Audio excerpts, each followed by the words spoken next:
in a quiet corner of an old mountain lake where the moon likes to rest its reflection, there grew a single white lotus. Every evening, when the sun slipped behind the cedar ridge, all the other lotuses folded their petals neatly, the way tired hands fold together in prayer. They closed themselves against the cool night air and slept beneath the water skin, dreaming of tomorrow's light. But this one lotus, she forgot. Night after night, she remained open, wide as a child's wondering eyes. Fireflies drifted close, thinking she was a small moon fallen to earth. Frogs sat on her leaves and sang to her open heart. Even the stars leaned down, curious. One particularly still evening, a young monk named Anuruddha came to the lake to practice walking meditation. His bare feet made no sound on the wet stones. When he saw the lotus still blooming in the dark, he stopped. He had never seen such a thing. He sat at the water's edge and asked softly, "Dear flower, why do you not close like your sisters?" The lotus swayed, though there was no wind, and answered in the language of fragrance and silence. Anuruddha listened with the ears of the heart and understood. "I am afraid that if I close, I will miss something beautiful." The monk smiled the way the Buddha smiles in old paintings, half with the lips, half with the eyes that have seen through everything. "Little sister," he whispered, "have you noticed that every night the sky is different? Some nights it is crowded with stars. Some nights the moon is so bright you can read sutras by it. And some nights the darkness is so complete that the darkness itself becomes the teaching. Yet every morning you open again, fresh, as if you had never opened before. That is the miracle." The lotus trembled, releasing a cloud of sweetness into the night. Anuruddha continued, his voice slow as honey falling from a spoon. "Closing is not the opposite of seeing. Closing is how you rest so deeply that when you open again, you see even more clearly. When the petals fold, the heart of the flower still shines inside its own darkness. Nothing is lost.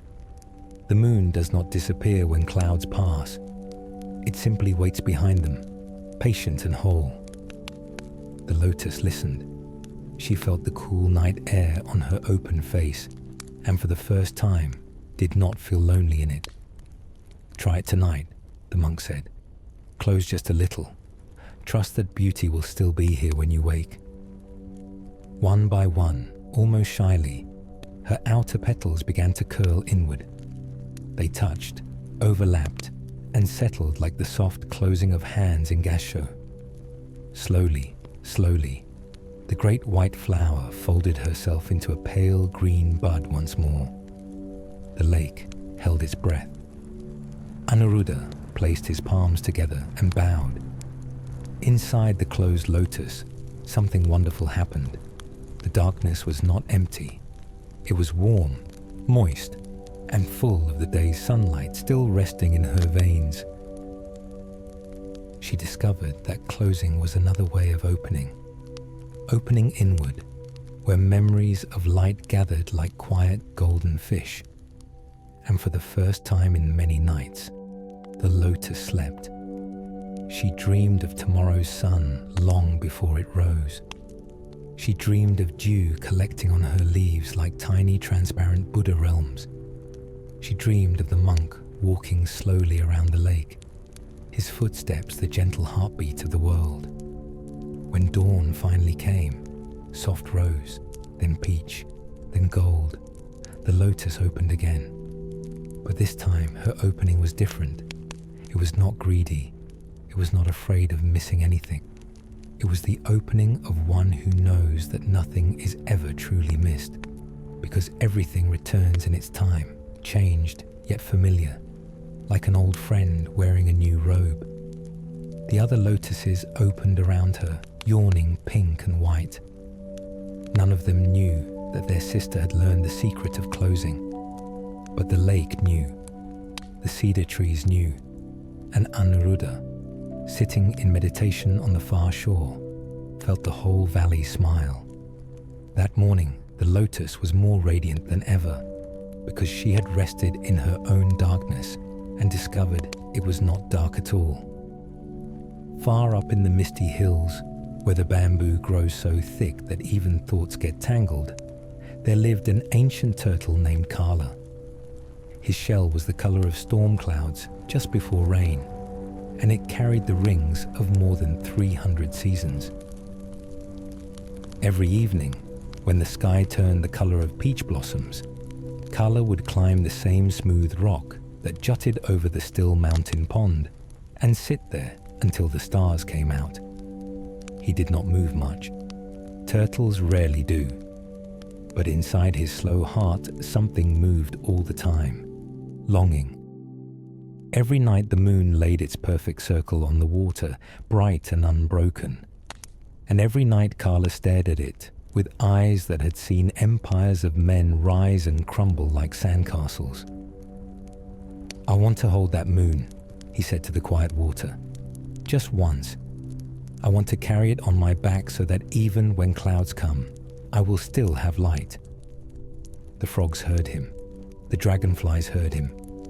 Even the wind in the bamboo paused to listen, but no one laughed. Longing is sacred, even when it is impossible. One spring night, a wandering nun named Upalavana came to the pond. She wore robes the color of faded marigolds and carried nothing but a wooden bowl. She saw the old turtle on his rock, neck stretched toward the moon's reflection, and she understood everything. She sat beside him close enough that her shadow touched his shell.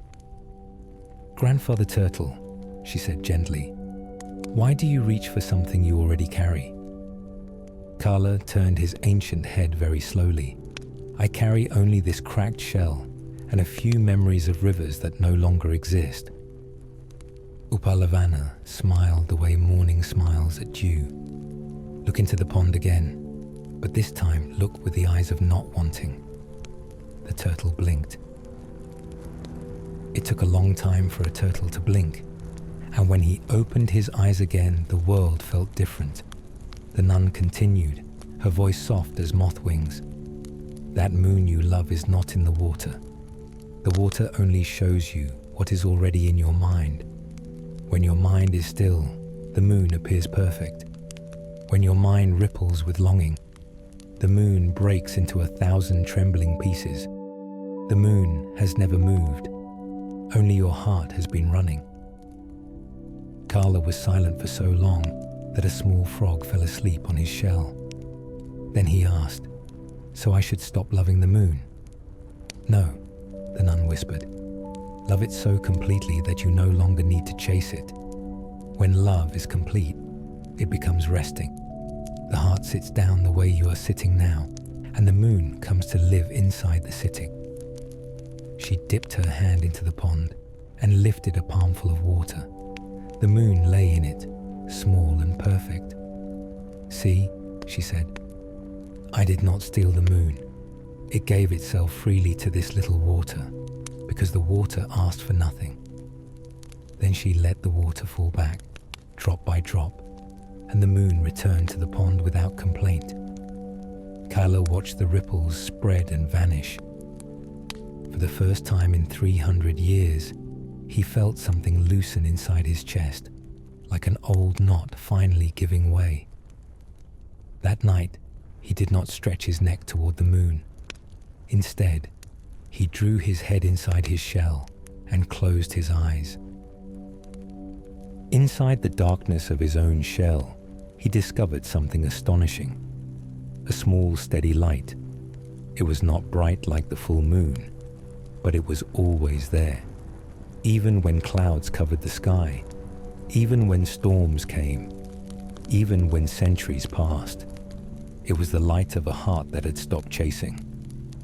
Years went by. Travelers who climbed the bamboo path began to speak of a strange and beautiful thing. An old turtle who sat on a rock every night, eyes closed, smiling in a turtle way that turtles rarely smile. And on the clearest nights, when the moon was full and the pond was perfectly still, you could see two moons, one in the sky and one shining gently from inside the turtle's shell, as if he had become a small walking temple. The frogs sang softer on those nights, out of respect, and the bamboo, which usually whispers everything it hears, kept this secret. In a valley cupped between two sleeping mountains lived a tiny sparrow named Sita. Her feathers were the color of ordinary dust, the kind no one notices until the sun strikes it, and suddenly everything shines. Sita was small even for a sparrow, so small that when she flew between the rice stalks, the farmers never saw her. But she saw everything. Every morning Sita woke before the world did. She would sit on the same crooked branch of a Bodhi tree and watch the sky slowly remember its colors. First a shy violet, then rose, then the palest gold. And every morning she felt a pang in her hollow bones. "I am too small," she chirped to the empty air. "How can something as small as me ever matter to something as large as the sky?" The Bodhi tree heard her. The wind heard her. Even the distant snow on the mountain peaks heard her and felt sad. One late summer dusk, when the sky was the deep indigo that comes just before night swallows everything, an old wandering monk named Padya stopped beneath the Bodhi tree to rest. He had once been a rich prince, but now he owned only his robe and bowl. His face was quiet the way deep lakes are quiet. He heard the little sparrow sighing on her branch and looked up. "Little sister," he said, "why do you sigh as though the whole world rests on your wings?" Sita fluttered down and landed on the monk's knee. She was so light he felt only the faintest warmth. "Venerable sir," she peeped, "every day I watch the sky give its colors to the world, and every day I feel smaller. My wings are thin as rice paper. My heart is no bigger than a mustard seed. How can I ever be of use to something so vast?" Padya smiled the way the Buddha smiled when someone finally asked the right question. He lifted one finger and pointed to the sky, now filling with the first faint stars. "Tell me, Sita, where does the sky begin and where does it end?" The sparrow looked up, turning her small head this way and that. "I cannot see the edges," she admitted. "Exactly," the monk whispered. "The sky has no edges, and yet every morning it fits perfectly inside your eyes. You carry the whole sky wherever you fly. When you look at a dewdrop trembling on a leaf, the sky is inside the dewdrop, and the dewdrop is inside the sky. Nothing is too small to hold everything." Sita's wings quivered. "But I want to do something important," she said. "I want to give something back." Padya nodded slowly. "Tomorrow morning," he said, "when the sky begins to blush, do only this. Fly as high as your wings can carry you, then sing one clear note. That is all." The sparrow slept that night curled inside a hollow of the Bodhi tree, dreaming of endless blue. At the first hint of dawn, she rose. Higher and higher she climbed, past the terraced fields, past the morning mist, past the eagles who looked at her in surprise. Her tiny heart beat like a temple drum. When she could climb no farther, she hovered for one trembling moment, wings aching, lungs burning. Then she sang. It was not a grand song. It was only one pure note, small and true. The sound a heart makes when it finally understands it is not separate. Far below, the monk heard it. The farmers in the fields heard it. The mountains heard it. And something miraculous happened. The sky, which had been waiting its whole endless life for that exact note, answered. A ripple of rose and gold spread outward from where the sparrow hung in the air. The colors deepened, brightened, became more luminous than anyone could remember. The dawn that morning was the most beautiful the valley had ever seen, and everyone who woke to it felt, without knowing why, that they had been forgiven for everything. Sita drifted back down, exhausted and shining. She landed on the monk's shoulder and fell asleep instantly, one tiny foot curled around a fold of his robe. Padya carried her gently until she woke at midday. When her eyes opened, he said only this: "Little one, you did not give the sky its colors.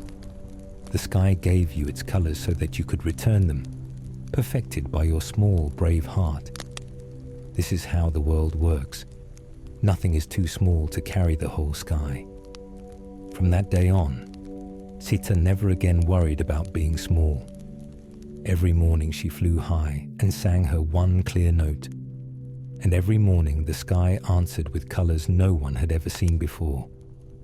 The farmers began to call her Sky Heart, and children left crumbs of rice on the temple wall for her, though she was far too busy carrying infinity to stop and eat. And on quiet nights, when the stars were close enough to touch, you could sometimes hear a faint, distant note, small, true, and unafraid, reminding the whole valley that even the tiniest wing can hold the entire heavens if it beats with love. May you remember tonight, dear listener, that the sky already lives inside your eyes. You do not need to become bigger. You only need to open. In a small forest temple built of bamboo and silence, there lived a novice monk named Sumana. His only duty each evening was to light the single butter lamp that hung beneath the eaves of the meditation hall, and to make sure it stayed burning until dawn. It was a simple task, yet Sumana took it as seriously as if the whole world's peace depended on that tiny flame. One autumn night, a great wind came down from the mountains. It rattled the prayer flags until they screamed, tore leaves from the sal trees, and howled through every crack in the temple walls. The other monks closed their shutters and went to sleep, trusting the storm would pass. But Sumana could not sleep. He sat cross-legged in front of the lamp, shielding the flame with his body. Every time the wind found a new gap, the flame bowed low, almost touching the oil, then rose again, trembling but alive. Hour after hour the storm raged. Sumana's knees ached. His back was cold. His eyelids felt heavy as wet rice. Still he stayed, whispering the same words over and over. "Stay, stay, just a little longer." At the darkest hour, when even the dogs had stopped barking, an old woman appeared at the doorway. She wore a patched cloak the color of storm clouds and carried a walking stick carved from driftwood. Rain dripped from her white hair, yet her eyes were warm. "Child," she said softly, "why do you fight the wind?" Sumana did not turn his head. He was afraid the flame would die if he looked away. "Because the lamp must not go out," he answered. The Buddha said even one small light can guide 1,000 beings through the dark. The old woman stepped closer. The wind did not seem to touch her. "Tell me, little guardian," she asked, "who is keeping whom alive tonight? You the lamp, or the lamp you?" Sumana blinked. For the first time in hours, he noticed how the flame and his own breath had fallen into the same rhythm. In, out, in, out. The light rose with his inhale, sank with his exhale, as though they shared one life. The old woman sat beside him without waiting for permission. She smelled of rain and sandalwood. "Let me tell you a secret," she murmured. "A lamp does not burn because someone forces it to burn. It burns because burning is its nature when oil, wick, and air meet in kindness. If you sit here clutching and fearing, you become another wind trying to blow it out." Sumana's shoulders loosened a fraction. What should I do then? he whispered. Trust the flame, she said. Trust the oil. Trust the wick. Trust the wind even. Everything is already doing its part perfectly. Your part is not to fight the night. Your part is to become so still that the flame can see itself in you. Sumana closed his eyes for one slow breath. When he opened them again, he did something he had never dared before. He removed his hands from around the lamp. The flame wavered, dipped, and then stood taller than it had all night, clear and steady as a monk in deep samadhi. The old woman smiled. There, she said. Now the light is teaching you, instead of you teaching the light. Outside, the storm began to soften, as storms always do when they are no longer needed. Sumana and the old woman sat together until the first pale hint of dawn touched the eastern sky. The lamp never flickered again. When the morning bell rang, the flame bowed once, gracefully, and went out of its own accord, leaving only a thin ribbon of smoke that smelled like peace. The old woman was gone. No footprints led away from the hall. But on the wooden floor lay a single camellia blossom, white and perfect, though the camellia trees would not bloom for another 3 months. From that night on, Sumana's task changed. He still lit the lamp each evening, but now he did it with open hands and a soft heart, and whenever a great wind came, the younger novices would find him sitting calmly, smiling, while the flame danced higher and brighter than ever, as though it had somewhere important to be and no fear of arriving late. People began to call that butter lamp the fearless one, and travelers claimed that on the darkest nights of the year its light could be seen from across the valley, steady as a kind star that had decided to come down and live among humans for a while. Long ago, before maps were drawn and borders were dreamed, there flowed a river so clear that fish could see the stars even at noon. Children called her simply Mother River, and every village along her banks believed she belonged only to them. They gave her many proud names: Silver Thread, Jade Daughter, Dragon's Tears, Thousand Blessings. The river accepted every name with the same quiet smile, never correcting anyone, because a river knows that names are only songs the banks sing when they are lonely. One spring, the snows melted too quickly. Rain fell for 40 days without stopping. The river rose, grew wild, and forgot every gentle name she had ever been given. She roared like a tiger, tore houses from their roots, and carried whole forests out to sea. Villages that had prayed to her for centuries now cursed her. They built walls of stone and anger along her edges, shouting, "Stay where you belong." The river, hurt and confused, kept swelling. She no longer recognized her own reflection. One night, when the moon was hidden behind black clouds and the water was blacker still, a young girl named Sujata walked alone to the flooded bank. She was only 12, small for her age, and carried nothing but a tiny clay lamp filled with sesame oil. Everyone had told her to stay inside, but Sujata had heard the river crying. She sat on a half-submerged rock and spoke the way one speaks to a frightened animal. "Dear river," she said softly, "why are you so angry?" The water surged and hissed, but did not sweep her away. "I have forgotten who I am," the river answered, in a voice made of 1,000 rushing voices. "They gave me beautiful names when I was small and useful, but now that I am large and terrible, they hate me. If even my name is not safe, what is left of me?" Sujata listened without fear. She placed her little lamp on the rock so the river could see her face in its glow. "When I was very small," she said, "my mother called me Little Lotus. When I spilled the rice, she called me Careless Mouse.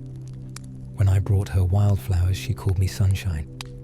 When I cried, she called me rainbird. All those names were true, and none of them were the whole truth. I am still Sujata, with or without any name. The river quieted just enough for the lamp's reflection to appear, a trembling golden flower floating on black water. Sujata continued, her voice steady as a heartbeat. You are still the same water that once carried my paper boat.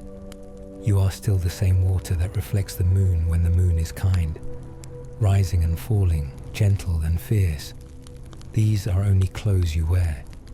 Under every garment you are simply flowing. That is your nature. No wall can stop it. No name can hold it. No anger can change it. A heron landed nearby and folded its wings, listening. The girl dipped her hand into the flood and lifted a palmful of water. It spilled through her fingers at once. See, she whispered. You cannot even be caught by the one who loves you most.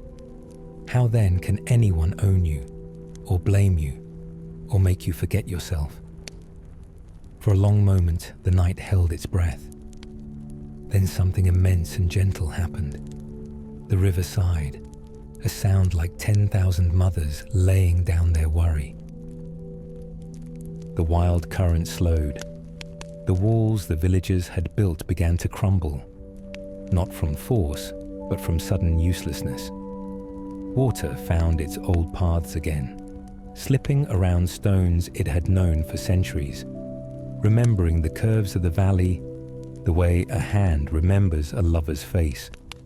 By morning, the flood had become a song again. Children ran to the banks and saw that the river was lower, clearer, and shining with ordinary daylight. No one understood exactly what had happened, but everyone felt lighter, as though a quarrel that had lasted lifetimes had finally been forgiven. Years later, when Sujata herself became an old woman with silver hair, travelers still came to sit by that same stretch of water. They said that if you arrived at twilight and listened very carefully, you could hear a young girl's voice inside the flowing, saying over and over, soft as a lullaby. You don't need a name to be yourself. Just keep moving, keep shining, keep letting go. That is enough. That has always been enough. And the river, which had decided long ago to remain nameless, answered with its endless, nameless song. In the far north, where winter arrives early and stays long, there was a small monastery built beside an abandoned cemetery. The graves were very old. The stones had sunk into the earth and were covered with soft moss.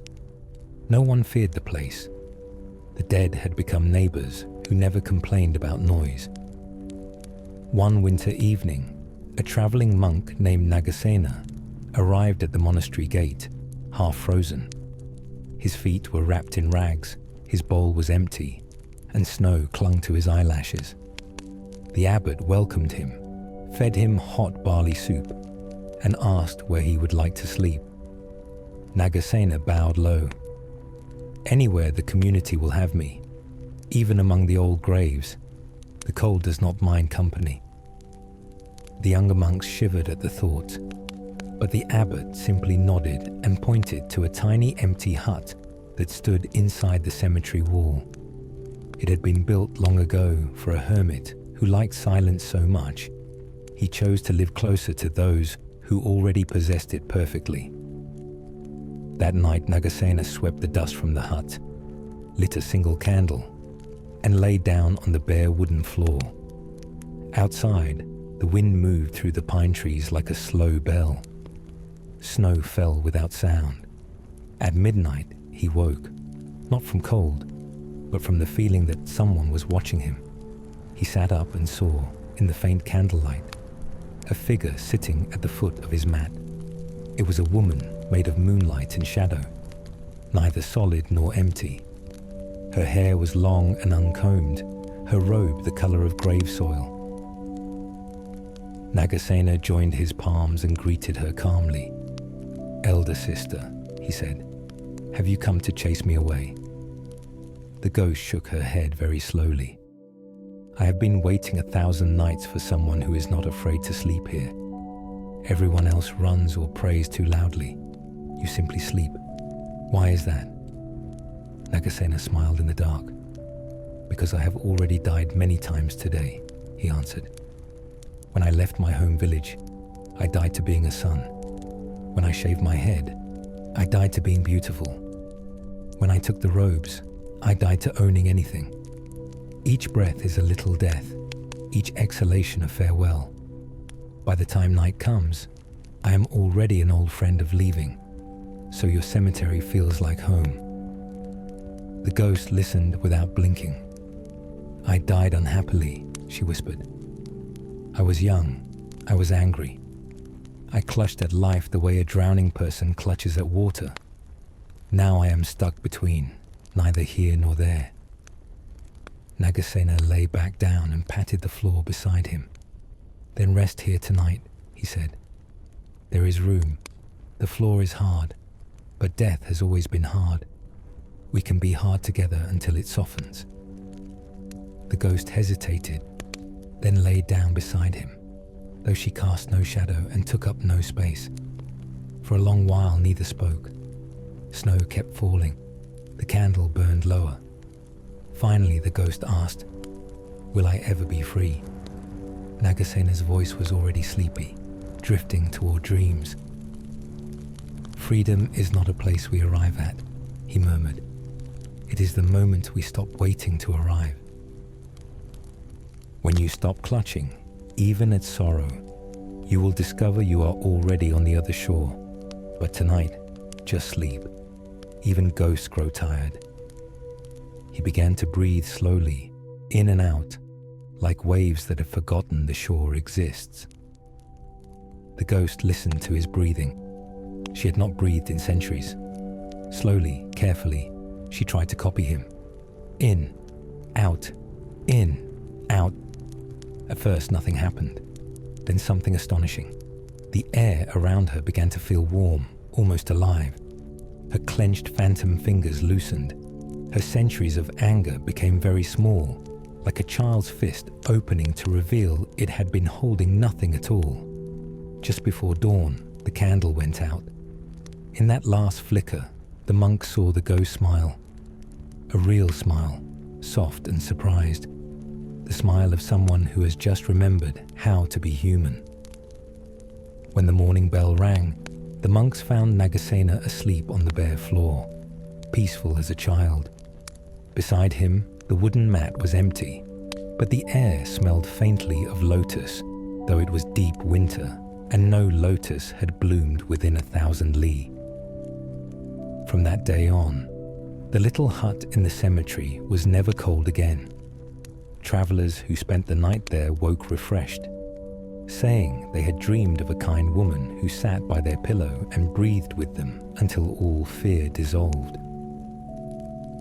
And sometimes, on the longest night of the year, the cemetery gate creaks open by itself, and soft footsteps walk the path between the graves, not to frighten, but to remind anyone who is still clutching that even death is only a long, slow exhalation, and that on the other side of it, someone is waiting with a gentle smile and room on the mat. High on the plateau, where the sky feels close enough to touch, there lived an old woman, everyone called Cloud Granny. No one remembered her real name, and she herself had forgotten it long ago. She spent her days sitting on a flat rock outside her tiny stone hut, weaving. But she did not weave cloth. She wove clouds. With fingers thin as winter twigs, she pulled invisible threads from the air, spun them on a wheel made of moonlight and silence, and wove the softest clouds you have ever slept under. The small round ones that looked like sleeping sheep, the long, feathery ones that brush the mountain peaks, the heavy rain-filled ones that cry quietly so the earth can drink. People came from every direction to ask for her clouds. "Granny," begged the farmer, "weave me a cloud that will water only my field and leave my neighbors dry. Granny, pleaded a lovesick prince. "Weave me a cloud shaped like her face so I can look at her even when she is far away." "Granny," demanded a general, "weave me dark thunder clouds to hide my army." Cloud Granny listened to each request, nodded once, and went back to her spinning. But no one ever received exactly what they asked for. The farmer's field and his neighbors both received gentle rain. The prince woke to find a cloud shaped like his own lonely heart drifting slowly away. The general's army marched under a sky so clear that every soldier saw his mother's face in the blue and laid down his sword. One late autumn afternoon, when the wind smelled of snow that had not yet decided to fall, a little girl arrived carrying nothing but an empty bowl. She was barefoot, her hair tangled with leaves, and her eyes were very tired. "Cloud Granny," she said in a voice soft as falling ash, "I do not want to own any cloud. I only want to sleep inside one tonight. Just one night without dreams of hunger." Cloud Granny looked at the child for a long time. Then she did something she had never done before. She stopped her wheel, stood up slowly, and opened her arms. "Come," she said.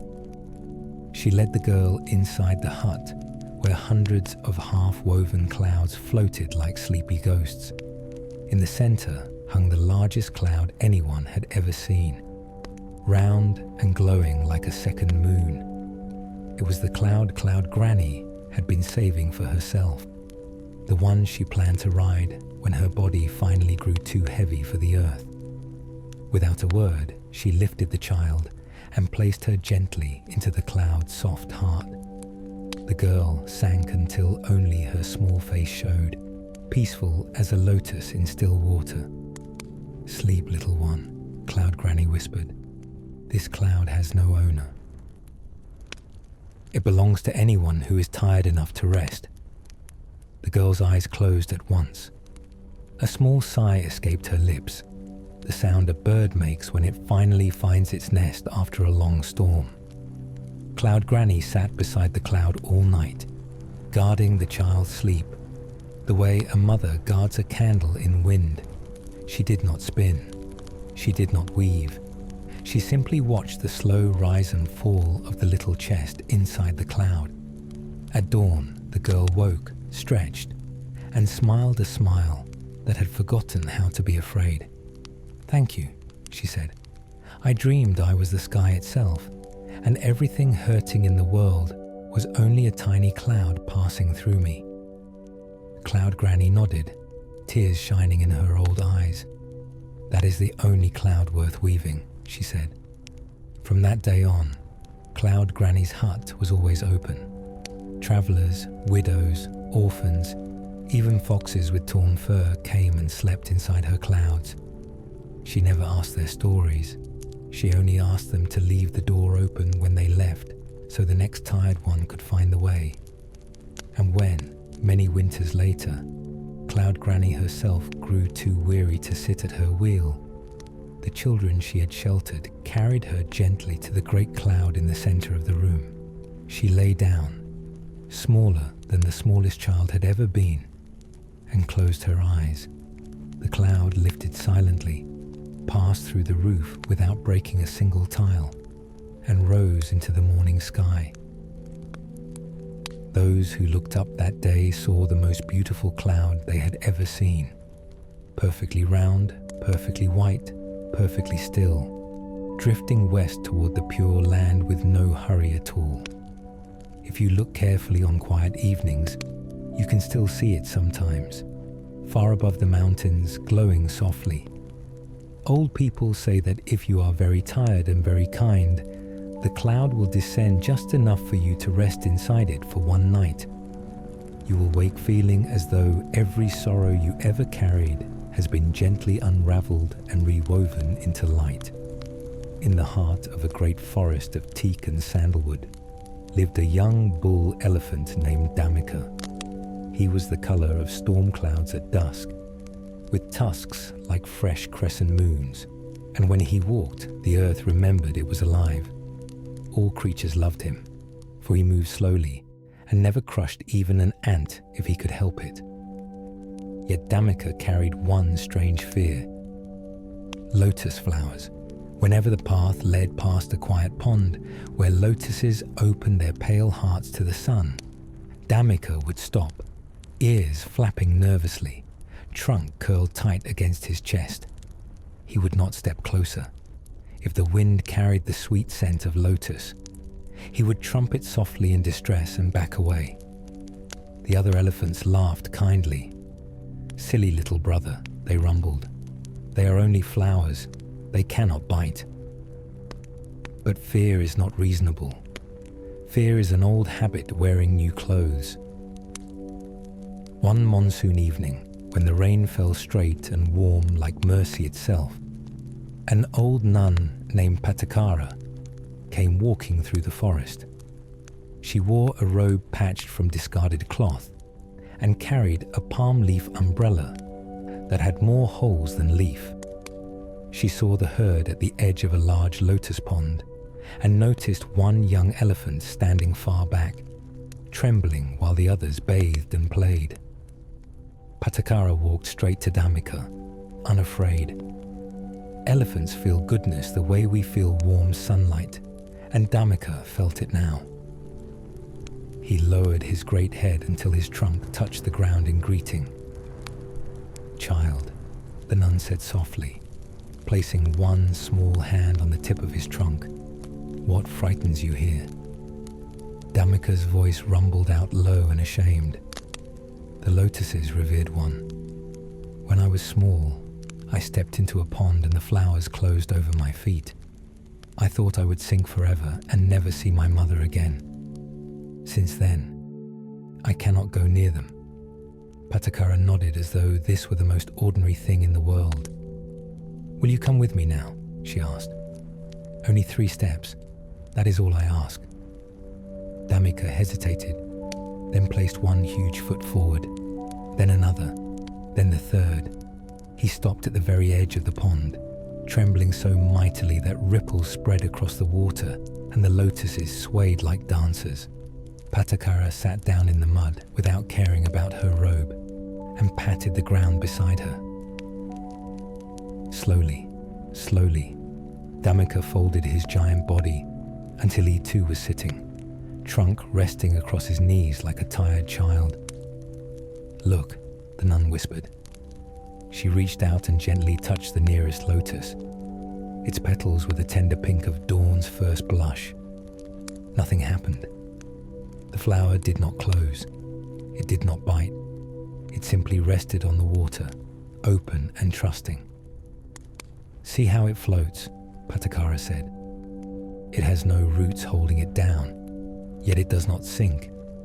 It has no fear of drowning because it has already surrendered to the water. That is why it can open so bravely." Dhammika watched, breathing through his mouth like a frightened calf. The nun continued, voice soft as rain on leaves.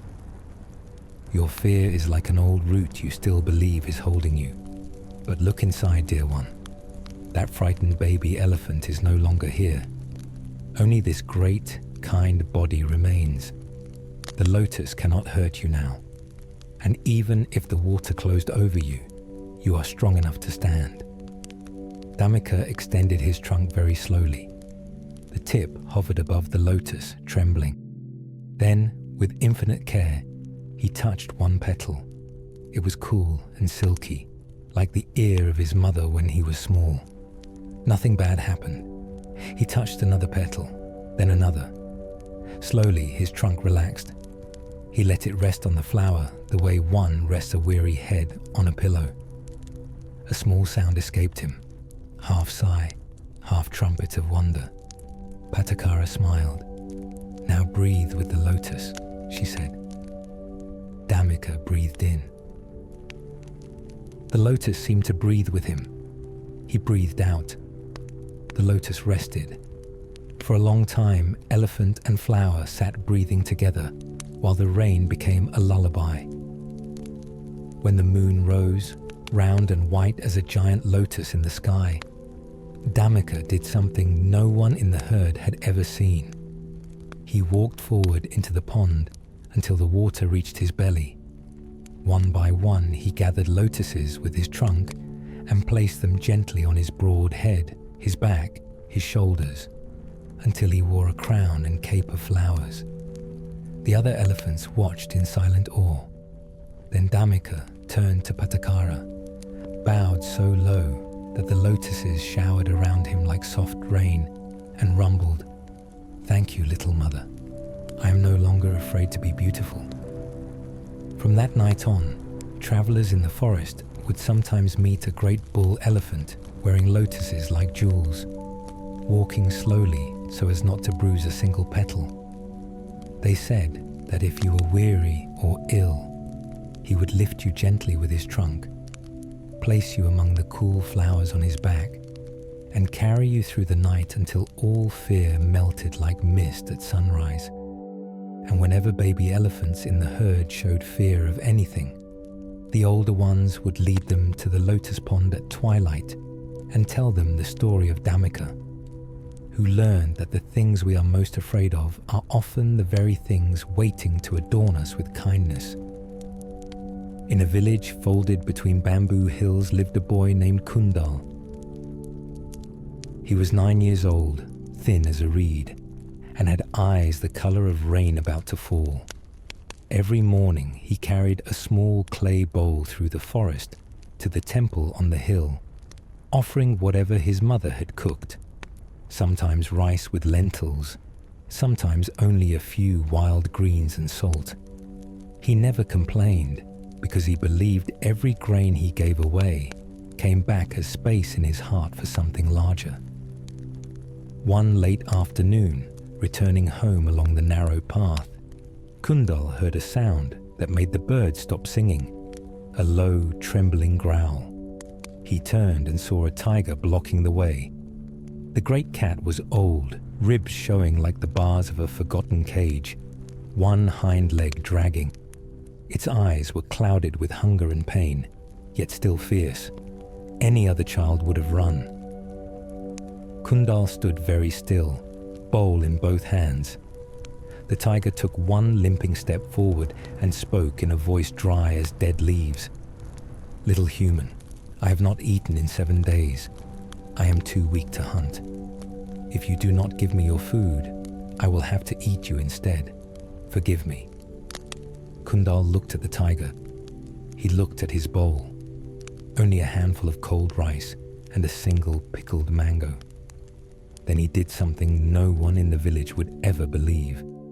He walked straight to the tiger and held the bowl up. "Here," he said softly. "Eat. I am small, but I have eaten today. You are large and have not. It is only fair."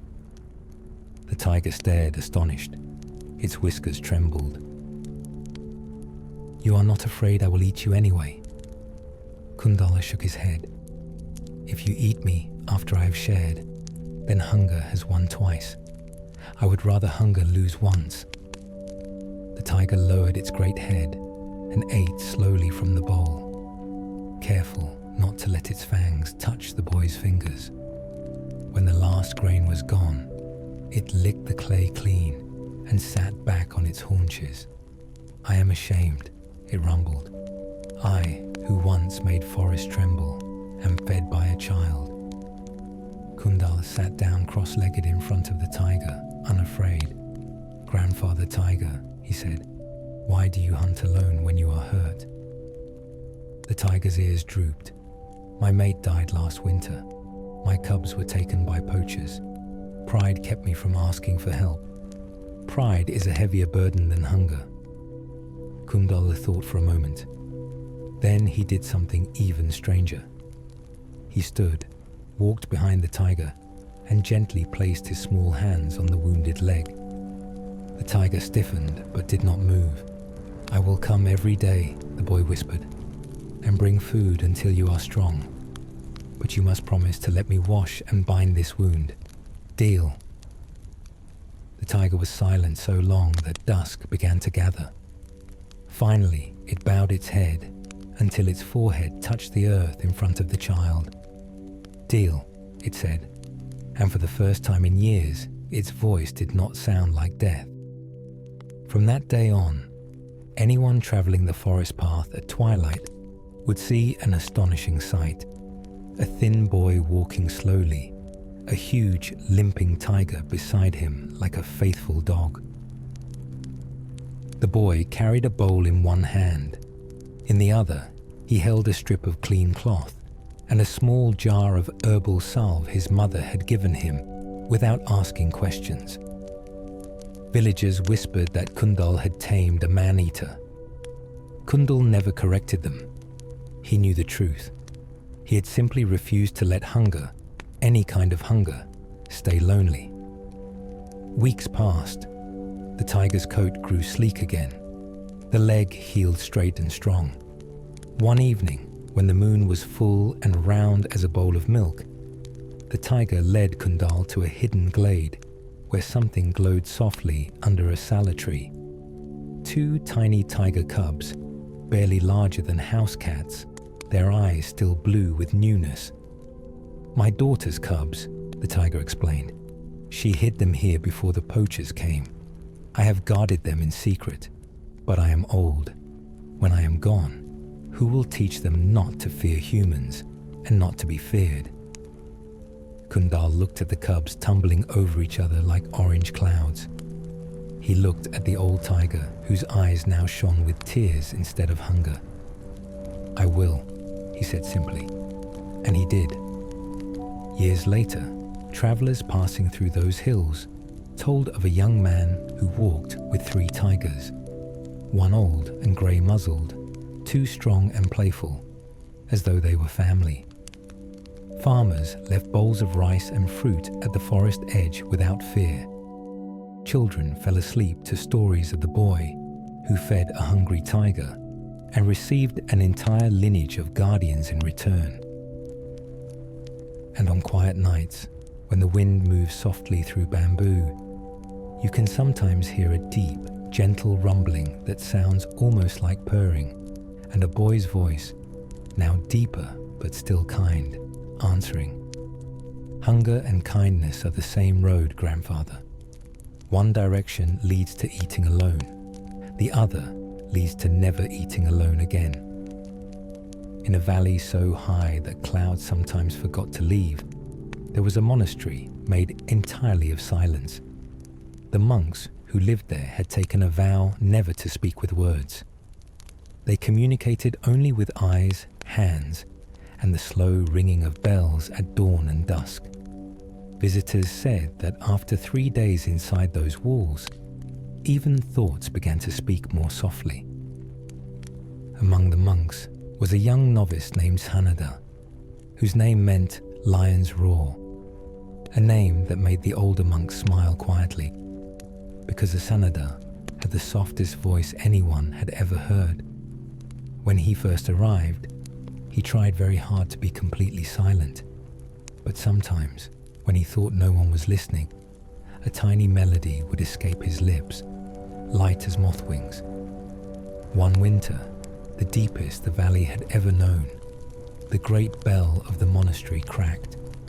A hair-thin fracture ran from crown to lip, and when the bell was struck, it no longer produced its deep, sky-filling om. Instead, it gave only a dull, wounded thud, like a heart that had forgotten how to hope. The abbot gathered the community in the meditation hall and signed with his hands. "The bell is dying. Without its voice, the valley will forget the Dharma. Who will give the bell a new voice before spring?" Every monk lowered his eyes. To give a bell a new voice required walking to the distant city, commissioning a master bronzesmith, carrying back heavy metals, and worst of all, speaking many words. None of them wished to break the great silence they had tended for decades. Anuruddha, barely 16, felt something rise in his chest like sunrise. He stood, placed his palms together, and bowed. Then he did the bravest thing any monk had done in 100 years. He opened his mouth and sang. It was not loud, It was only one clear note, soft as falling snow, yet it filled the hall completely. The cracked bell in the courtyard answered with a faint trembling echo, as though remembering its own name. Every day after that, while the snow grew deeper, Anuruddha went to the bell at dawn and dusk. He did not strike it.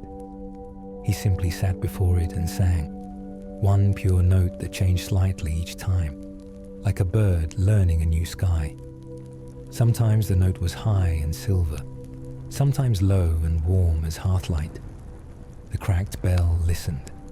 The valley listened. Even the stars leaned closer. The older monks watched from the windows, saying nothing, but tears froze on their cheeks. Spring arrived early that year. On the first morning, when the snow began to melt from the eaves in long crystal tears, Anuruddha walked to the bell one last time. He placed both hands on its cold bronze cheek, closed his eyes, and sang the softest, longest note he had ever offered. The bell answered. A sound rose from its cracked heart, deeper, richer, more alive than any sound it had ever made when whole. The fracture had become a mouth, and silence itself was singing through it. The valley shook gently, the way a mother shakes when she recognizes her child after many years. The great arm rolled out across the snow, down the slopes, into every hidden crevice where small creatures slept. Birds woke midwinter and began to sing. Flowers that had no business blooming pushed through frozen earth. An old woman 100 li away, who had not heard a bell in 60 years, suddenly remembered she was still alive and smiled in her sleep. When the sound finally faded, the monastery was different. The vow of silence remained, but now it was a silence that contained singing. The monks discovered that true silence is not the absence of sound. It is the place where all sounds feel safe to be born. Anuruddha, whose name meant lion's roar, never spoke another word with his mouth. He did not need to. Every dawn and dusk he sat before the cracked bell and offered one note, different each day, and the bell answered with the voice of the entire valley resting inside it. Visitors who came later said that if you arrived at twilight and stood very still, you could hear two sounds at once: the deep bronze voice of the bell, and beneath it, almost too gentle to catch, the soft breathing of a young monk whose silence had learned how to sing. There was once a dreamer who dreamed so deeply that when morning came, the dream did not leave. It stayed curled inside her chest like a small white bird that had forgotten the sky exists outside the heart. Her name, in the waking world, was Yasodhara, but inside the dream, she had no name at all. Only the feeling of walking barefoot on cool marble under an endless roof of stars. In the dream, she lived in a palace made of moonlight. Every corridor opened onto gardens where lotuses sang softly in languages older than words. A gentle prince walked beside her, his hand never quite touching hers, yet she felt it everywhere. When he smiled, the stars grew brighter. When he looked sad, the lotuses closed their faces and wept perfume. Night after night the dream returned, unchanged and perfect. Years passed in the waking world, but in the dream only one long evening unfolded, slow as honey dripping from the spoon of eternity. Then one morning, something shifted. Yasodhara woke with tears on her cheeks and the taste of lotus on her tongue. The bird in her chest beat its wings so hard she thought her ribs would break. She dressed in simple clothes, left her house before anyone stirred, and began walking north toward the mountains that stand at the edge of all maps. She walked for 49 days. People offered her food. She accepted only enough to keep walking. People asked where she was going. She answered only with a smile that had already forgotten how to speak of destinations. On the 49th night, she reached a grove of sala trees silvered by moonlight. Beneath the largest tree sat a man in monk's robes, thin as winter bamboo, eyes closed, back straight as truth. Around him, the air itself seemed to breathe in slow, perfect circles. Yasodhara recognized him instantly, though they had never met in waking life. It was the prince from her dream, older now, awake. She stood at the edge of the grove, afraid to step closer. The small white bird in her chest beat once, twice, then grew perfectly still. The monk opened his eyes. They were the same eyes that had walked beside her under dream stars for countless years. He looked at her without surprise, as though he had been waiting since the first lotus ever opened. Without a word, he raised his right hand, palm forward, in the gentlest gesture of stopping and welcoming at the same time. Yasodhara understood. She sat where she was, 10 paces away, legs folded, back straight. The grove grew quieter than quiet. For a long time, nothing happened. Then, very slowly, the dream that had refused to end began to leave her body, not like something fleeing, but like a river finally remembering the sea. It flowed out through her breath, through the soles of her feet, through the tears that fell without sound. Each memory of moonlit corridors, each lotus song, each almost touch of the prince's hand, rose from her heart and dissolved into the night air like incense smoke returning to sky. When the last wisp vanished, Yasodhara felt lighter than she had ever felt, even as a child. The small white bird was gone, yet the sky inside her chest was now endless. She looked up. The monk was smiling the way morning smiles at the first bird that dares to sing. He spoke only once, softly, as one speaks to someone waking from a very long sleep. "Welcome home." Yasodhara placed her palms together and bowed until her forehead touched the cool earth. When she sat up again, the grove, the trees, the monk, the moon, everything had dissolved into ordinary dawn.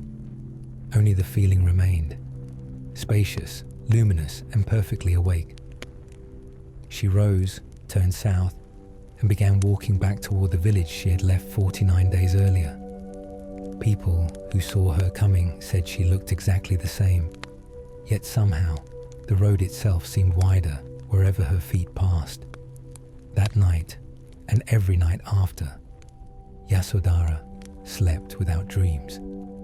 Yet every morning she woke smiling, as though during the night she had been walking again under that endless roof of stars, hand almost touching the hand of the gentle prince who was no longer a prince, in a palace that had never needed walls. Once, high above the world, in the soft belly of a silver cloud, a single raindrop was born. She was perfectly round, perfectly clear, and perfectly terrified. All around her, billions of other drops whispered the same ancient promise. We will fall. We will join the rivers. We will reach the great ocean, and there we will become endless. The little drop listened and trembled. "I am too small," she cried. "By the time I reach the ocean, I will have been drunk by a leaf, or dried on a hot stone, or lost in dusty earth. How can something as tiny as me ever become the whole sea?" An old drop, grey with many journeys, drifted close. "Little sister," he said kindly, "you are already the ocean wearing a travelling disguise. You only need to fall." "But falling feels like dying," she wailed. The old drop laughed the way thunder laughs when it is happy. "Exactly. Every death is a homecoming in disguise." Before she could answer, the cloud sighed and let go. Down she fell, sparkling, spinning, screaming silently through cold air and warm air, past eagles and rooftops and startled children looking up with open mouths. She saw 1,000 lives in a single heartbeat. A spider drinking her sister on a rose petal. A farmer lifting his face in gratitude, a tear rolling down a widow's cheek that tasted of salt and sorrow. Then she struck the surface of a quiet forest pond. For one dazzling instant she kept her perfect round shape, a jewel resting on black silk. In that instant she saw the entire sky reflected inside herself, moon and stars and the faint glow of the coming dawn. Then the surface accepted her. She spread, dissolved, disappeared. And in the same moment became everything. The pond, the lilies, the sleeping frog, the roots drinking far below, the mist rising again toward tomorrow's clouds. She was no longer a drop longing for the ocean. She was the ocean remembering it could also be a drop, just for the joy of falling. And somewhere high above, a new cloud gathered, full of brand new drops who would soon be terrified of the same beautiful journey. In a tiny hermitage on the edge of nowhere lived an old nun named Kema. She owned only 3 things: a worn robe the color of stormlight, a begging bowl made of dark clay, and the silence that comes after every question has been asked. One evening, while walking the forest path with her bowl balanced on her palm, she stumbled over an unseen root. The bowl flew, struck a rock, and broke cleanly into 7 pieces. Kema knelt, gathered the pieces, and sat beneath a Bodhi tree until the stars came out. Most people would have sighed or cursed fate. Kema only smiled the small, sideways smile of someone who has just been handed a better gift than the one that broke. She carried the 7 pieces back to her hut, arranged them carefully on the wooden floor, and went to sleep. At midnight, she woke to find moonlight pouring through the open door. It fell directly onto the broken bowl and did a strange and gentle thing. Every crack glowed silver. The 7 pieces together held a perfect, trembling reflection of the full moon, larger and clearer than the bowl had ever held when it was whole. Kema sat up and watched for a long time. In the morning she glued the pieces together with rice paste and gold powder, the way potters in the Eastern kingdoms repair treasured bowls. The cracks remained bright gold lines, 7 golden rivers across dark clay. From that day on, whenever anyone visited the hermitage, lost travelers, curious children, even foxes with questions in their eyes, Kema would fill the broken bowl with clear water and place it in the moonlight. Then she would say, "Look, the moon is not harmed by imperfection. The moon needs the cracks to enter completely." People leaned over the bowl and saw not a damaged thing, but the most luminous moon they had ever met, resting calmly inside 7 golden wounds. Years later, when Kema's body grew tired and lay down for the last time, the monks who came to cremate her found the broken bowl on the altar. It was empty of water, yet still held the moon, bright and unshaken. They carried it in procession through the forest. Wherever the bowl passed, night-blooming jasmine opened early, owls fell silent out of respect, and everyone who saw it felt, for no reason they could name, perfectly whole. The bowl was never buried. It still wanders from hermitage to hermitage in the high mountains, carried by wandering nuns who have exactly 3 possessions. If you meet one of them someday, and the night is clear, ask politely. She will set the broken bowl on the ground, pour a little water from her flask, and show you how perfectly the moon fits inside whatever has been brave enough to break. At the edge of a reedy marsh, where the sky lowers itself every evening to drink, there lived an ancient crane named Mahakapi. His feathers had gone from snow white to the color of old parchment. His left leg was crooked from an old snare, and he could no longer stand on one foot for hours the way young cranes do. The other birds pitied him. "Poor grandfather," they cooed. "Soon you will not be able to fish at all." Mahakapi only blinked his slow amber eyes and said nothing. Words were heavy, and he had grown fond of lightness. One autumn, when the reeds were turning gold and the first cold wind arrived from the north, a traveling dancer came to the marsh. She was human, barefoot, dressed in faded indigo, with bells tied around her ankles that rang like clear water. She had come to practice alone where no one would watch. Every dawn she danced on the muddy bank, arms like wings, spine like wind, feet painting invisible lotuses in the air.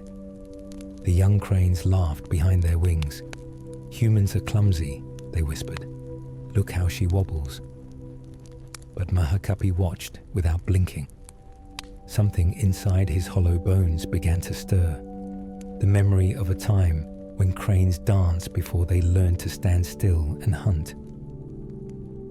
On the 7th morning, the dancer noticed the old crane limping closer each day, until he stood only an arm's length away. She stopped mid-spin and smiled. "Old friend," she said, bells chiming softly, "would you teach me the dance of cranes?" The young cranes choked on their laughter. "Teach a human, this ancient cripple." Mahakapi bowed his long neck until his beak touched the mud. Then, with infinite slowness, he lifted his good leg. The crooked one trembled but held. He spread his vast wings, ragged and thin, and began to move. It was not the proud dance of young cranes showing off for mates. It was something older, sadder, and infinitely more beautiful. He turned in a slow circle, neck swaying like a cobra charmed by sorrow, wings opening and closing like the breathing of the world itself. Every movement said, "I have seen many mornings. I will not see so many more." Still, I dance. The dancer's eyes filled with tears. Without thinking, she untied the bells from her ankles and tied them gently around the crane's crooked leg. Then she stepped back. Mahakapi danced again. The bells answered every trembling step with a small, pure note. The sound was not loud, yet the entire marsh fell silent. Frogs stopped croaking. Dragonflies hung motionless in the air. Even the wind paused to listen. When the dance ended, the old crane folded his wings and stood quietly, breathing like an old monk after a long sutra. The dancer bowed so low her hair swept the mud. "Grandfather," she whispered, "you have taught me what no human teacher ever could. How to dance when every step hurts. How to be beautiful when beauty is leaving." Mahakapi looked at her for a long moment. Then he did something no one expected. He lifted his good leg again, balanced impossibly on the crooked one with its tiny bells, and held the pose perfectly still until the sun cleared the reeds and painted him gold. From that day on, whenever the cold wind returned, travelers near the marsh would sometimes see an astonishing sight: an old white crane with bells on his broken leg, dancing alone at dawn, while a human woman in indigo watched from the reeds, tears shining on her face like early dew. And every year, when the first frost silvered the marsh, young cranes who had once laughed would arrive in silence, bow their proud necks, and wait. The old crane would come limping out, bells chiming softly, and teach them the only dance worth learning, the one that begins when everything graceful has already left the body. In a village that had forgotten how to laugh lived a little girl named Sundar. She was 7 winters old, with hair the color of crow wings and eyes that had already seen too much winter. The village lay under a curse no one spoke of. Every joyful sound, laughter, singing, temple bells, even the cooing of doves, had vanished years ago. People spoke in whispers, walked as though the ground might scold them, and went to bed early so the silence would not notice they were still awake. Sundar, however, carried a secret. Every night she slipped out of her reed hut with a small woven basket and walked the sleeping lanes collecting empty sounds. She collected the hush between two dogs who almost barked but changed their minds. She collected the soft sigh a candle makes just before it dies. She collected the space left inside a drum that has not been struck in 10 years. She kept them all in her basket, carefully layered between dried lotus leaves, so they would not bruise one another. Her grandmother, the only adult who still smiled, asked once, "Child, why gather emptiness?" Sundar answered, "Because emptiness is where everything lost goes to wait until someone brave enough comes looking." One full moon night, when the silence in the village had grown so heavy that even the stars seemed afraid to shine, Sundar carried her basket to the abandoned temple on the hill. The great bronze bell there had not rung since the curse began. Its clapper had been removed so no one would accidentally wake joy. Sundar climbed the cracked steps, opened her basket, and began pouring the empty sounds into the bell's dark mouth. She poured the hush of almost barks. She poured the candle's last sigh. She poured the drum's waiting heart. Each emptiness slid down the bronze throat like cool water returning to a dry well. When the last silence left her basket, Sundar stepped back. For a long moment nothing happened. Then the bell, without being struck, began to sing. It was not the proud Om of old days. It was softer, deeper, the sound a mother makes when she finds her lost child asleep under a tree and does not want to wake her yet. The bell sang with all the empty sounds Sundar had rescued, and every emptiness, once given room to echo, turned into its opposite.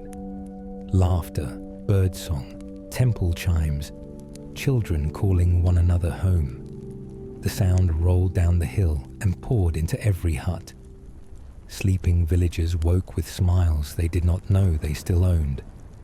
Dogs barked for the sheer joy of remembering how. Doves burst from the eaves in a storm of wings and cooing. Sundar sat on the temple steps and listened as the village filled again with noise so beautiful it sounded like mercy. When dawn came, the people found the little girl asleep against the bell, her empty basket cradled in her lap like a sleeping cat. They carried her home on a blanket of flowers that had opened overnight for the first time in years. From that morning on, whenever a joyful sound threatened to leave the village, whenever a child grew too old to laugh loudly, whenever a bird flew away forever, someone would notice Sundar, walking the lanes at twilight with a new basket, quietly gathering the small silences left behind, saving them for the day the bell might need feeding again. And the great bronze bell, whose clapper was never returned, still hangs in the temple. If you visit on a quiet evening and press your ear to its cool side, you can sometimes hear a soft rustling inside, the collected emptiness of the whole world, waiting patiently for the next brave child who understands that silence is only love wearing its traveling clothes. 16. The star that fell in love with a candle. High above the world, in the quietest corner of the night sky, there lived a small star named Taraka.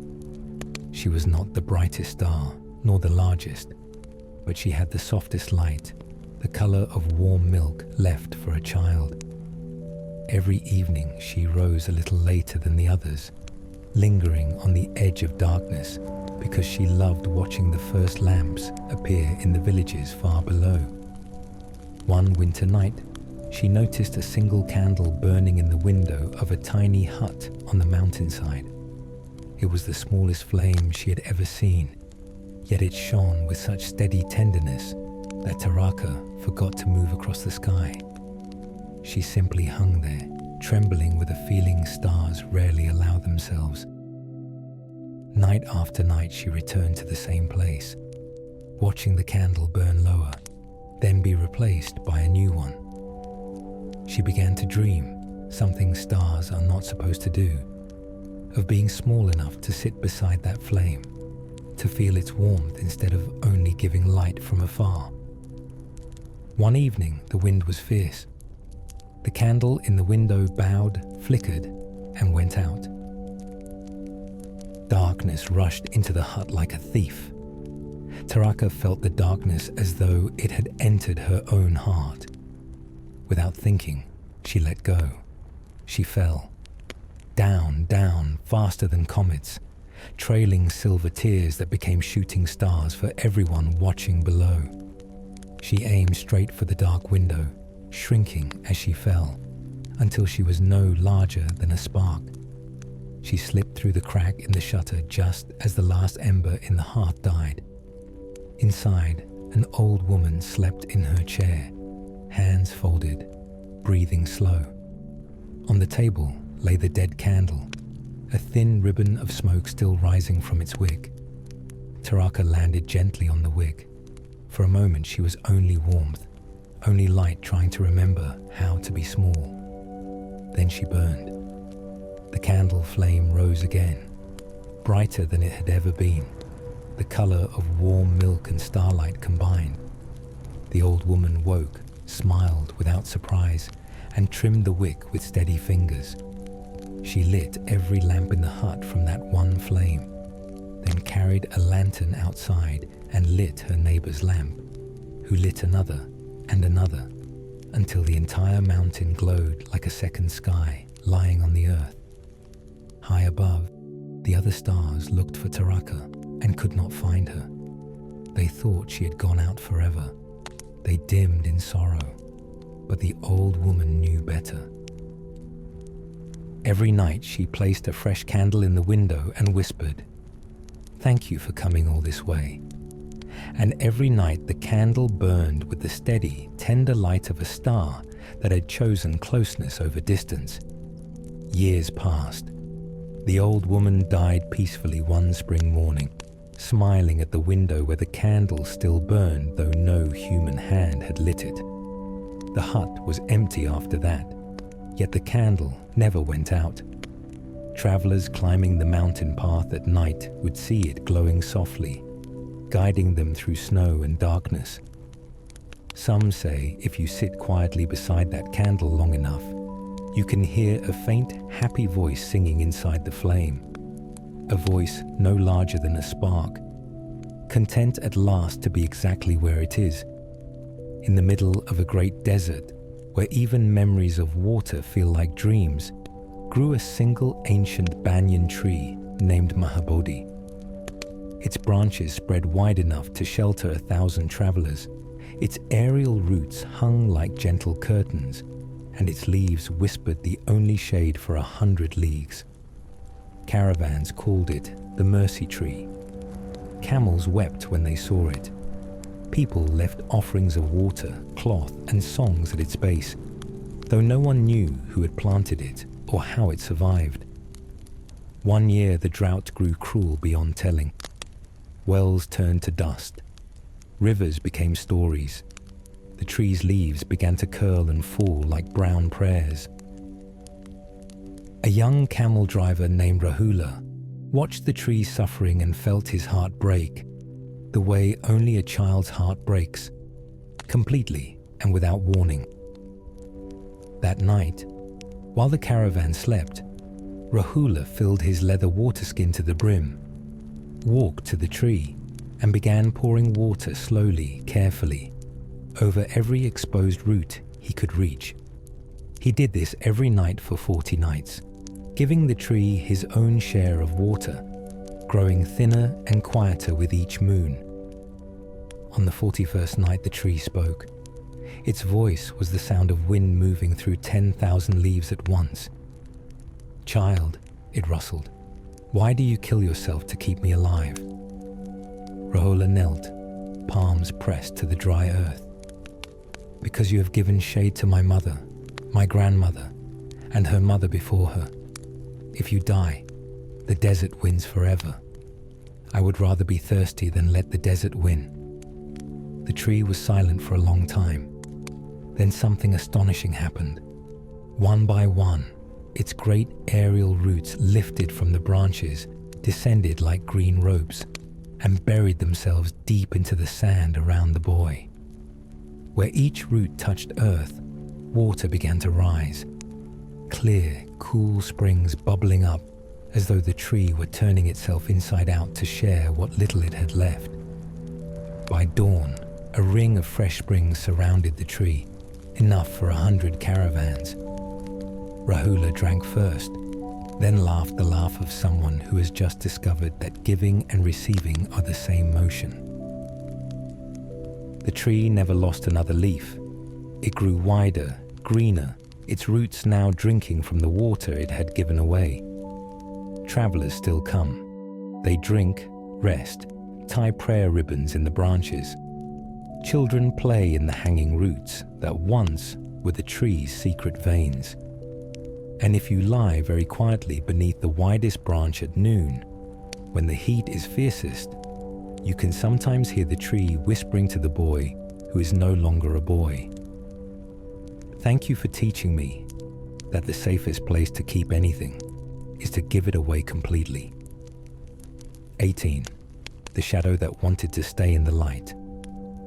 In a city of marble temples and golden roofs lived a shadow named Chaya. She belonged to a stone statue of the Compassionate One that stood in the main square. Every dawn, when the first rays touched the statue's serene face, Chaya stretched long and proud across the pavement. Every evening she shrank and vanished as the lamps were lit. Chaya was tired of disappearing. I spend my whole life chasing light, she whispered to the pigeons who nested in the statue's folded hands. Yet the moment I almost touch it, I cease to exist.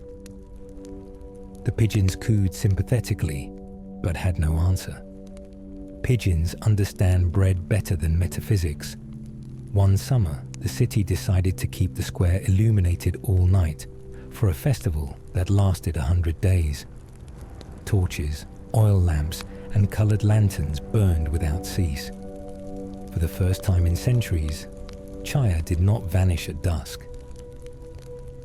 She stayed, solid and dark, dancing across the stones while musicians played and children ran through her cool body laughing.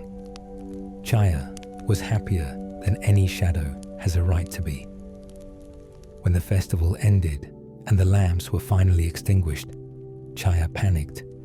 She clung to the base of the statue, trying to remain, but darkness has its own laws. As the moon set, she began to fade. That was the night an old blind woman named Damadina came to pay respects. She walked with a cane, tapping the stones, feeling her way to the statue she had never seen with eyes. When her foot touched the trembling edge of Chaya, she stopped. "Who is crying here?" she asked softly.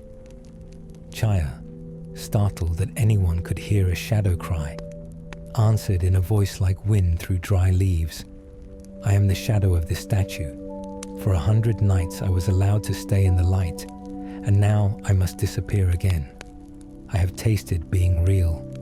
I do not want to go back to being nothing." The blind woman sat down right inside Chaya's darkness, so that for a moment the shadow wore her like a cloak.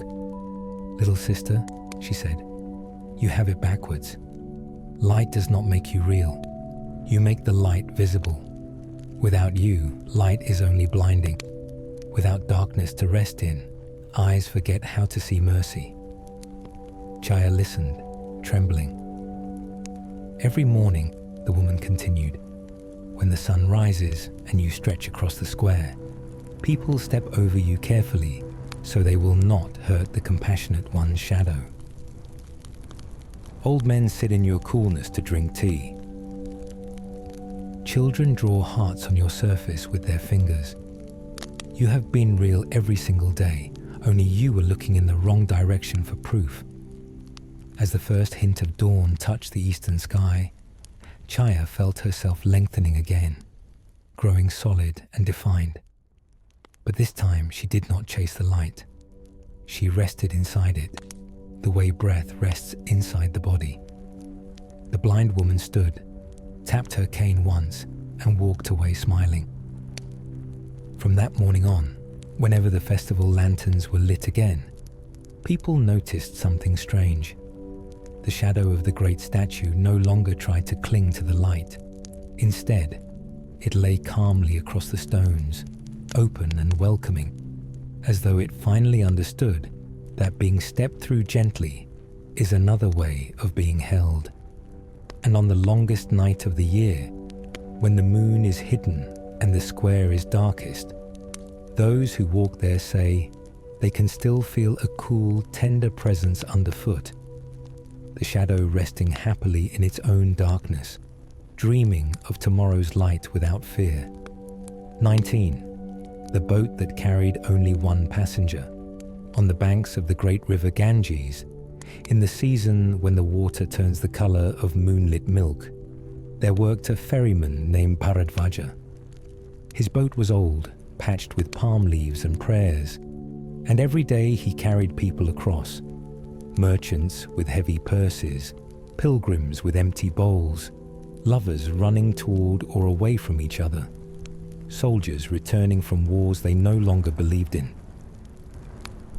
Bharadvaja never asked questions. He only named his price, one small coin, or one sincere smile, whichever the passenger could afford, and rowed with slow, steady strokes that felt like the heartbeat of the river itself. One dusk, when the sky was the color of a healing bruise, a single passenger waited on the bank. She wore a plain white sari, no jewelry, no bundle, only a quiet sorrow that made the air around her feel heavier. Bharadvaja bowed. "Where to, lady?" She pointed across the river to the far shore, where the cremation grounds glowed faintly with funeral fires. "I am going there," she said, "to the place where nothing returns." Bharadvaja felt the weight of her words settle in his chest, but he only nodded and helped her into the boat. They moved out onto the water. The current was gentle that night, almost tender. Halfway across, the woman spoke again, so softly he almost missed it. "Ferryman, do you ever carry the dead?" Bharadvaja rested his oars for a moment and looked at her. The moon had risen behind her head like a pale lotus. "Every crossing is carrying the dead," he answered. "Some know it, some do not. The child leaving its mother's womb is dead to the womb. The bride stepping over the threshold is dead to her childhood. The old man breathing his last is dead to pain. We are all corpses learning how to swim to the next shore." The woman's eyes filled, but she did not look away.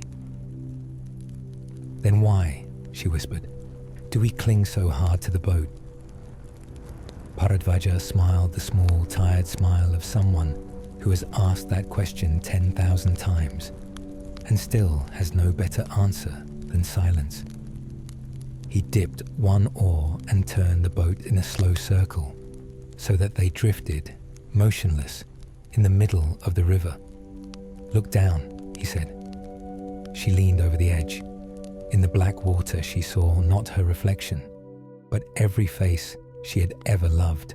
Her husband who died last monsoon, her daughter taken by fever, her own young self laughing on this very bank many lifetimes ago. They floated beneath the surface, peaceful, smiling, waving gently as if to say, "We never left." The woman began to weep, but the tears fell upward into the sky instead of down, becoming tiny stars that joined the ones already there. Bharadvaja waited until her shoulders stopped shaking. Then he spoke once more, so softly the river itself leaned in to hear. "Lady, The boat is not what carries you. You are what carries the boat. When you are ready to lay the oars down, the far shore will come to you. He did not row again. He simply sat, hands resting on his knees, while the old boat drifted by itself toward the glowing bank. When they touched the cremation ground, the woman stepped out without looking back. Bharadvaja watched her walk between the fires until her white sari became part of the smoke and light. He never saw her again, yet every night after that, when he ferried passengers across, someone would notice an extra space in the boat, an empty seat that felt warmer than the others, as though a quiet woman still sat there smiling, already home. And on the darkest nights, when the river is wide and the current strong, travelers say the boat rows itself, guided by invisible hands that know exactly where every sorrow needs to be laid down. In the deepest night of the year, when even the moon had turned its face away, a small grey moth named Deepika fluttered through the forest searching for light. She had been born that same evening and had only one night to live. All moths know this, yet they still fly toward whatever burns brightest.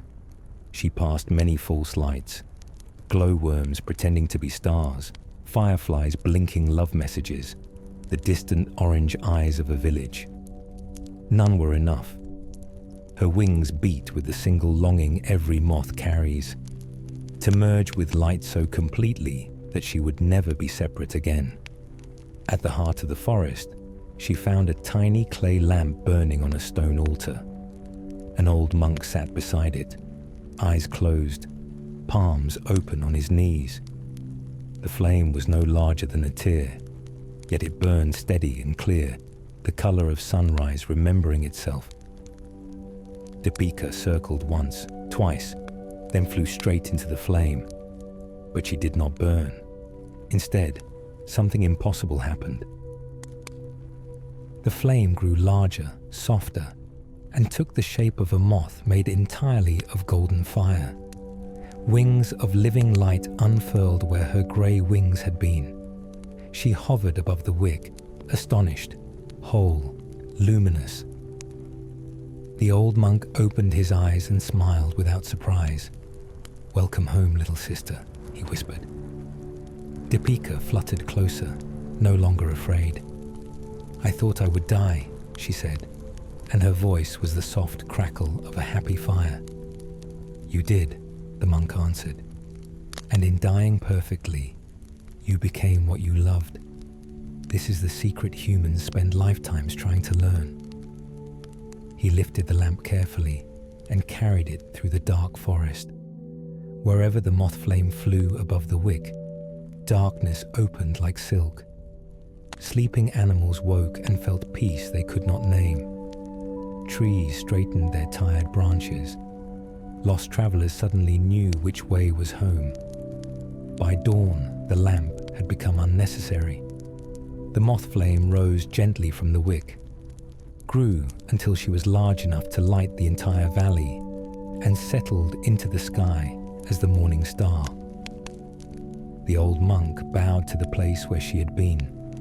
That night, and every night after, when children in the village looked up and saw the brightest star hanging low and golden, their grandmothers would say, "That is Deepika, the moth who loved light so completely she became the first light of morning.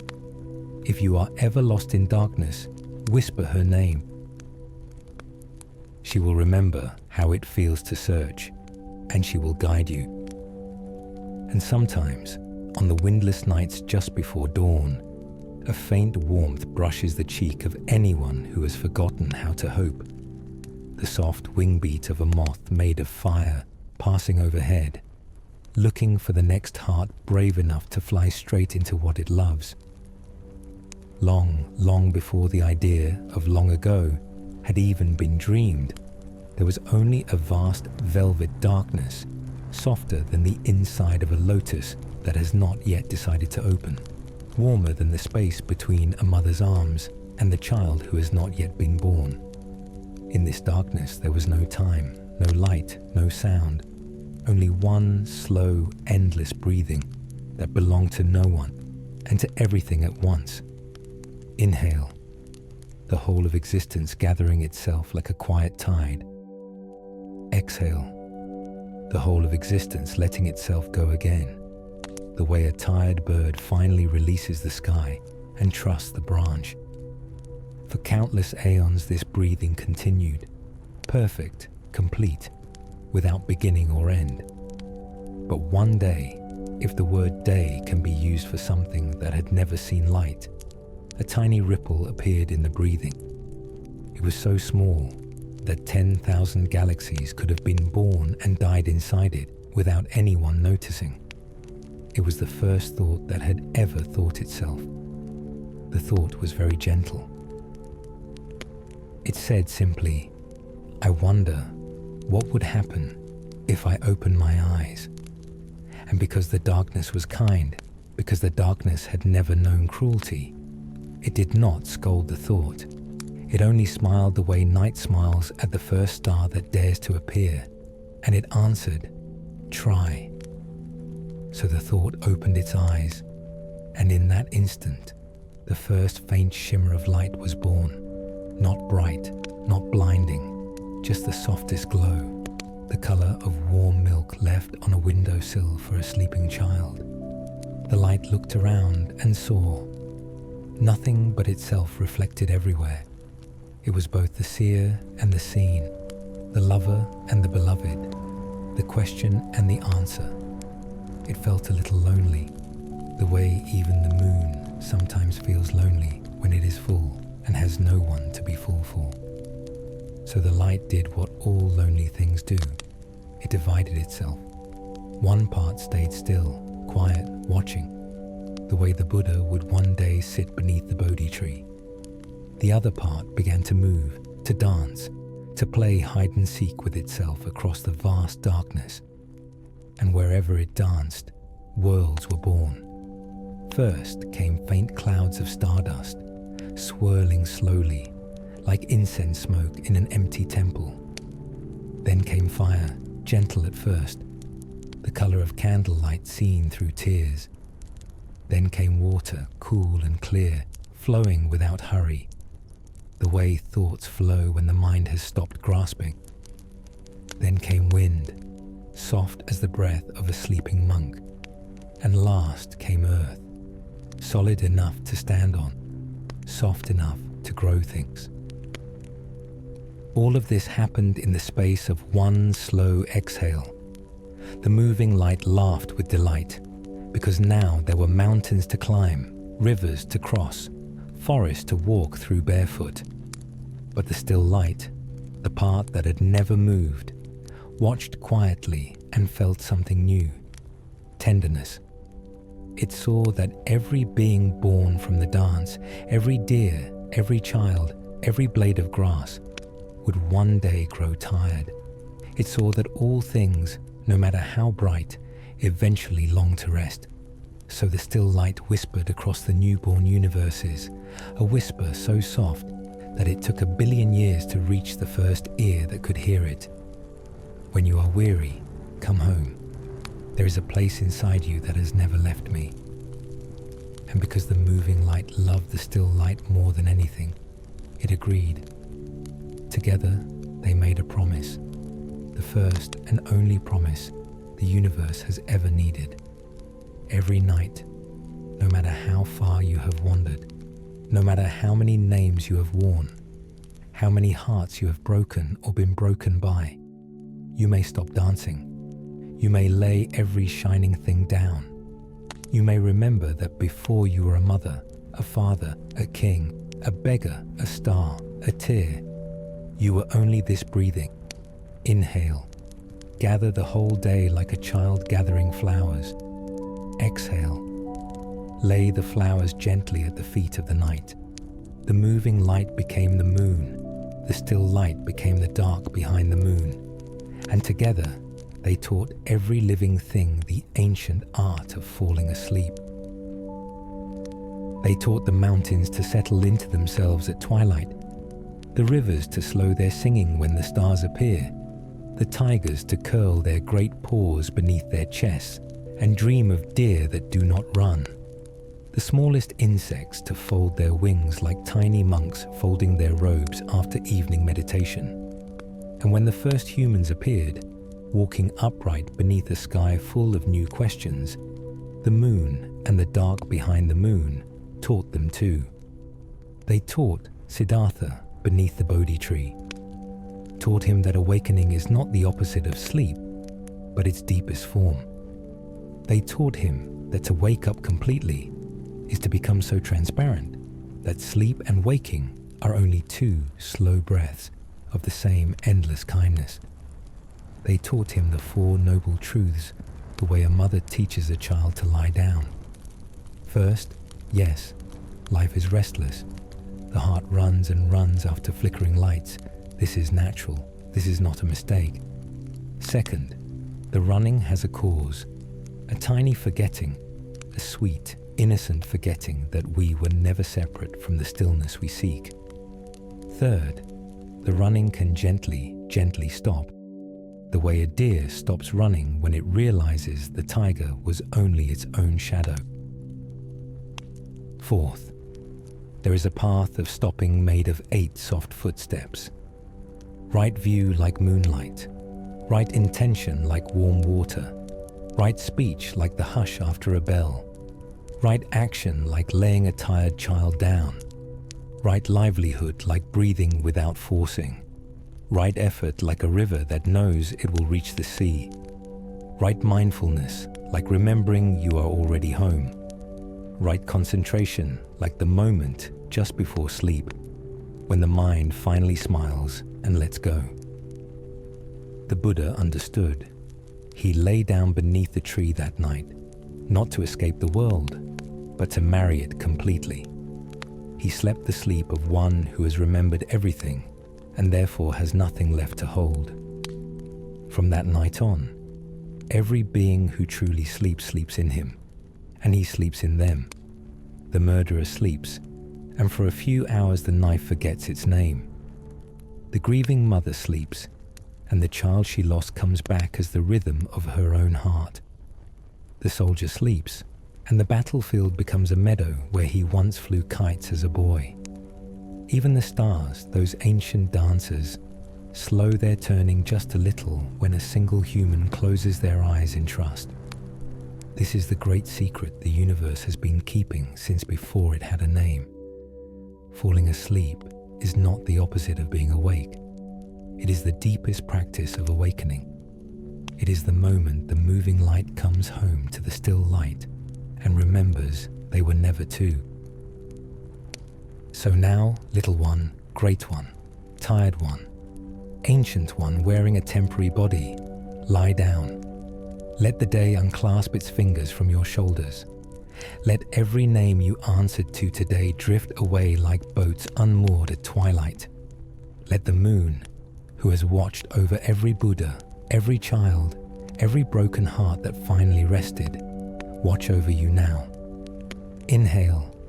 Receive the whole weary world, like a mother receiving her crying child. Exhale. Release the world the way a child releases a fistful of sand and discovers the beach is still there. There is nothing to guard tonight. No thought is dangerous in the dark. No sorrow is too heavy for the great softness that is holding you. The same darkness that once gave birth to galaxies is the same darkness now cradling your small, precious form. It has never left you. It never will. Before the first mountain had learned how to stand, before the first star had decided to shine, there was only water. Not the water you know, small, contained in cups and rivers and tears, but one single, endless, mirror-calm ocean that had no shore, no surface, no bottom, no name. This ocean was perfectly awake and perfectly asleep at the same time. It dreamed without dreaming. It rested without needing rest. It breathed without lungs. For countless kalpas, it simply was. Then, one day, though days had not yet been invented, a tiny ripple appeared on the ocean's heart. It was smaller than the space between two thoughts. It was the first forgetting. The ripple said, "I wonder what it would be like to be something other than everything." The great ocean, being kind and curious, allowed the ripple to play, and so the ripple became a wave. The wave rose, curved, crested, and looked around. It saw only itself, endless water in every direction, and felt a sweet, strange ache.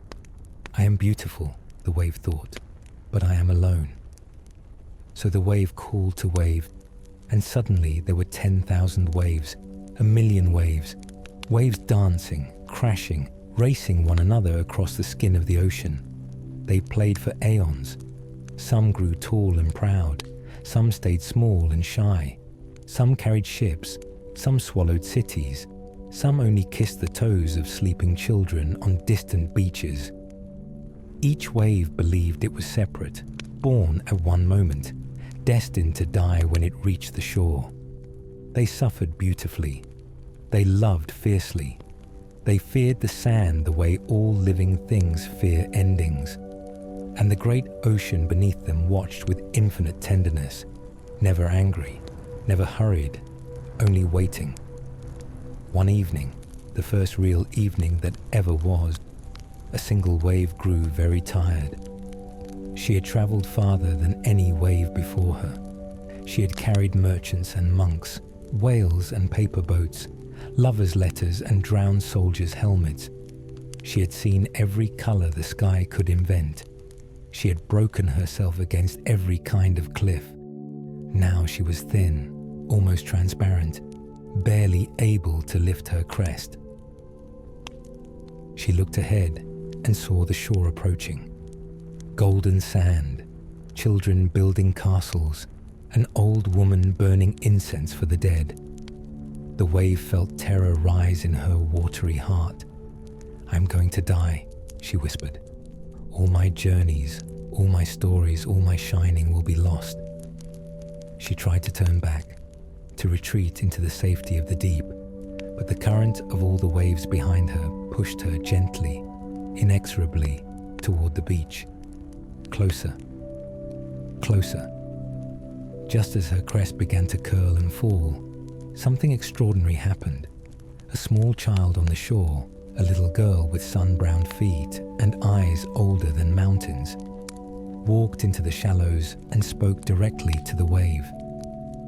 "Don't be afraid," the child said. "I know who you really are." The wave trembled. "I have seen you in my dreams," the child continued. "You are not a wave. You are the entire ocean pretending to be a wave so it can know what it feels like to touch a shore." The wave wanted to argue, but she was too tired. She simply let go. And in that letting go, she broke, not into nothing, but into everything. She spread across the sand, soaked into tiny shells, rose again as mist, became the laughter of the child as the water tickled her ankles. She was in the tears of the old woman burning incense, in the wings of the gull overhead, in the coolness under the child's bare feet. She was nowhere and everywhere. And in that moment she remembered, I never left the ocean. I only dreamed I was a wave so the ocean could know the joy of returning. The great ocean felt the waves remembering and smiled the way only water can smile, a smile that has no edges. From that day forward, every wave that approached any shore carried a secret message whispered from wave to wave across all the seas of all the worlds. When you feel small, when you feel separate, when you are terrified of breaking, remember the child on the shore. Remember the old woman. Remember the gull. You are not coming to an end. You are coming home in the only way home can happen, by dissolving so completely that nothing is lost and everything is gained. The message traveled for millions of years. It reached the mighty Ganges as she thundered down from the Himalayas, young and wild, believing she must fight every rock on her way to the sea. A quiet monk named Shariputra sat on her bank one dawn and spoke to her the way the child had spoken to the wave. "Great river," he said, "why do you struggle so?" The river roared, "I must reach the ocean. I was born for the ocean." Shariputra smiled and dipped his wooden bowl into her current. He lifted it, full of rushing water, and held it up to the rising sun. "Look," he said. The river saw herself in the bowl, wild, beautiful, complete. Then Shariputra tilted the bowl and let the water fall back. The river felt herself return without having gone anywhere, not smaller, but boundless. She quieted. From that day, the Ganges flowed differently. Still powerful, still carrying whole forests and villages in her arms when the monsoon commanded. But underneath the roaring, there was a deep stillness that monks could hear when they pressed their ears to her surface at midnight. She became the river that teaches all rivers. You do not need to reach the ocean. You only need to remember you never left it. The message kept traveling. It reached a snowflake falling gently over a Tibetan monastery, where an old lama sat dying. The snowflake landed on his open palm and began to melt. The lama looked at the tiny drop and laughed the soft laugh of someone who has just understood a lifelong joke. "So this is how it happens," he said. "We spend our whole lives trying to stay solid, and the path is simply to melt." He closed his eyes closed, and the snowflake became mist, became breath, became sky. The message reached a single tear rolling down the cheek of a young mother whose child had just taken his first step and then fallen. She tasted salt and suddenly remembered every tear she had ever cried was still her, still the ocean, only wearing the costume of sorrow so love could be born. She lifted the child, pressed him to her wet cheek, and both of them laughed through the tears the way the sea laughs through storms. The message reached the very last star in the very last galaxy that was burning itself out after 14 billion years. The star felt its fuel running low and panic flickered in its core. Then it heard the whisper, "You are not dying. You are remembering." And the star let go. It did not explode in violence. It simply softened, spread, became nebula, became nursery for new stars that would one day forget and then remember again. The message reached you. Yes, you reading this now, with tired eyes and a heart that has carried too many names today. Listen, you are the wave that has traveled farther than you can measure. You are the river that has carved canyons with your longing. You are the snowflake that believed it had to stay frozen forever. You are the tear that thought it fell alone. You are the star that was afraid of going dark. But underneath every costume, every story, every sorrow and joy you have ever worn, you are the great ocean practicing the ancient art of pretending to be many so it can know the joy of becoming one again. So now, beloved wave, beloved river, beloved drop, beloved star, lie down. Let the day dissolve the way salt dissolves in water, completely, sweetly, without remainder. Let every plan, every worry, every identity you polish so carefully slip from your fingers like wet sand. There is nothing to hold tonight. There never was. The ocean is breathing you. Inhale. Receive the whole tired cosmos into your chest. Exhale. Return the cosmos to itself. Lighter by one smile. The moon is your older sister, who has never once failed to return. The darkness is your mother, who has never once stopped holding you. The silence between heartbeats is the Buddha smiling, because you finally stopped running. Sleep. Sleep so deeply that even your dreams forget they are dreams and become the ocean dreaming it is you. In a valley where winter stayed 9 months of the year, there was a tiny monastery carved into the side of a cliff. Only 7 monks lived there, and the youngest was named Jampa. His only duty was to keep the butter lamp burning in the shrine room from dusk until dawn. 1 lamp, 1 flame, all night.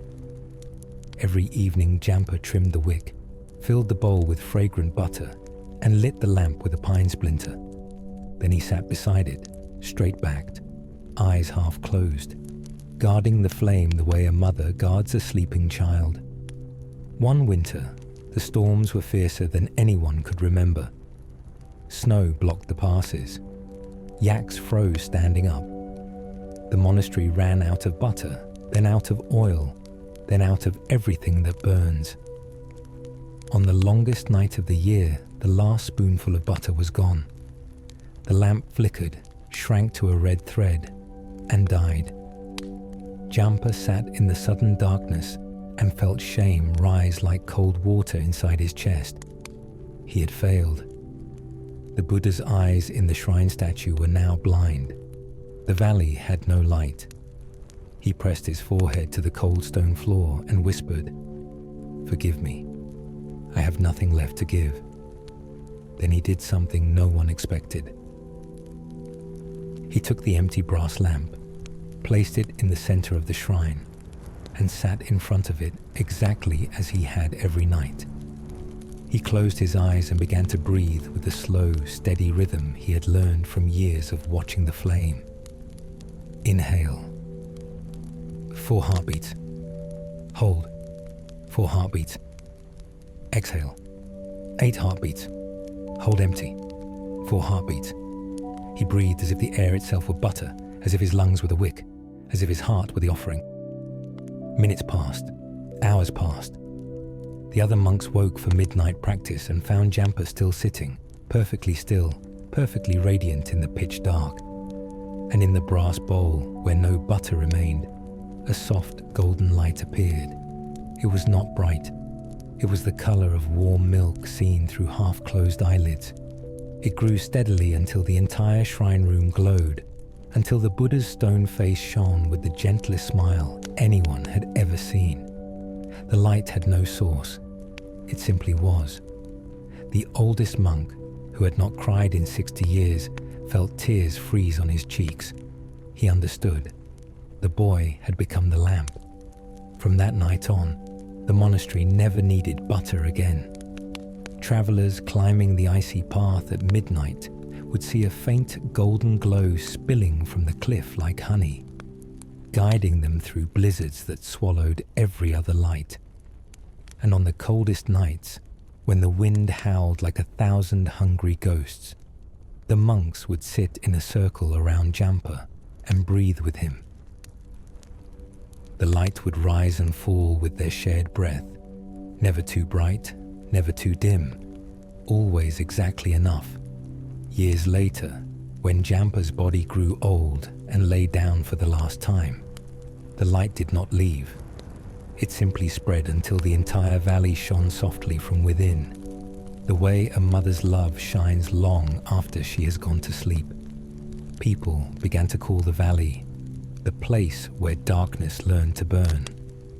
They said that if you sit very quietly there on a winter night, you can still see a young monk breathing in an empty shrine room, and you will remember that the truest lamp is the one that needs no fuel, except willingness to stay awake for the sake of those who are still afraid of the dark. In the ancient city of Varanasi, where the Ganges flows north to meet the dawn, there lived a beggar named Sundara. He had no home, no family, no bowl, no name anyone remembered. He slept under whatever tree was kind that night, and he smiled at everyone the way the river smiles at the sun. Every morning he walked the ghats with empty hands held open like 2 small boats. People gave him half a chapati, a bruised banana, a coin black with many pockets. He accepted everything with the same soft dhanyavad, then gave half of whatever he received to the next beggar he met. At dusk, would sit on the highest step above the river, watching the cremation fires reflect in the water like fallen constellations. He never looked sad. He looked as if he had a secret too large to fit inside sorrow. One evening, a rich merchant, heavy with gold and worry, stopped in front of him. The merchant's wife had just died. His warehouses were full, but his heart was empty. "Old man," the merchant said, "you have nothing, yet you smile. I have everything, yet I cannot sleep. Teach me your secret." Sundara looked at the merchant for a long time, the way the sky looks at a cloud that believes it is separate. Then he stood, took the merchant's hand, and led him down to the water's edge. The moon had risen, full and low, resting its silver chin on the river. "Tell me," Sundara whispered, "whose moon is this?" The merchant frowned. "It belongs to no one. It is just the moon." Sundara smiled wider. "Exactly. And yet it is entirely yours tonight. You do not need to buy it, guard it, or fear someone will steal it. It simply gives itself to every open eye." He pointed to the reflection trembling on the water. "Now watch." A boat passed. The reflection shattered into 1,000 silver fish. The merchant's heart clenched, but Sundara only laughed softly. "See? Even when it breaks, nothing is lost. The moon is still whole above us. The pieces are only dancing." The merchant watched the fragments slowly gather again into one perfect circle.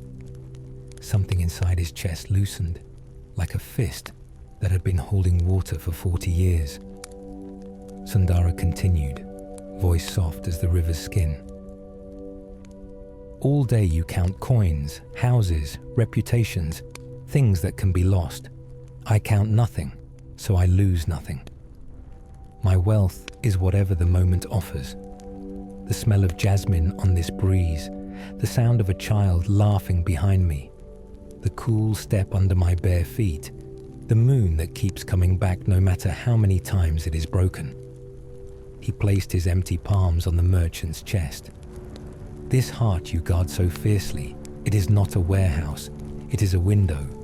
Open it, and the whole sky moves in."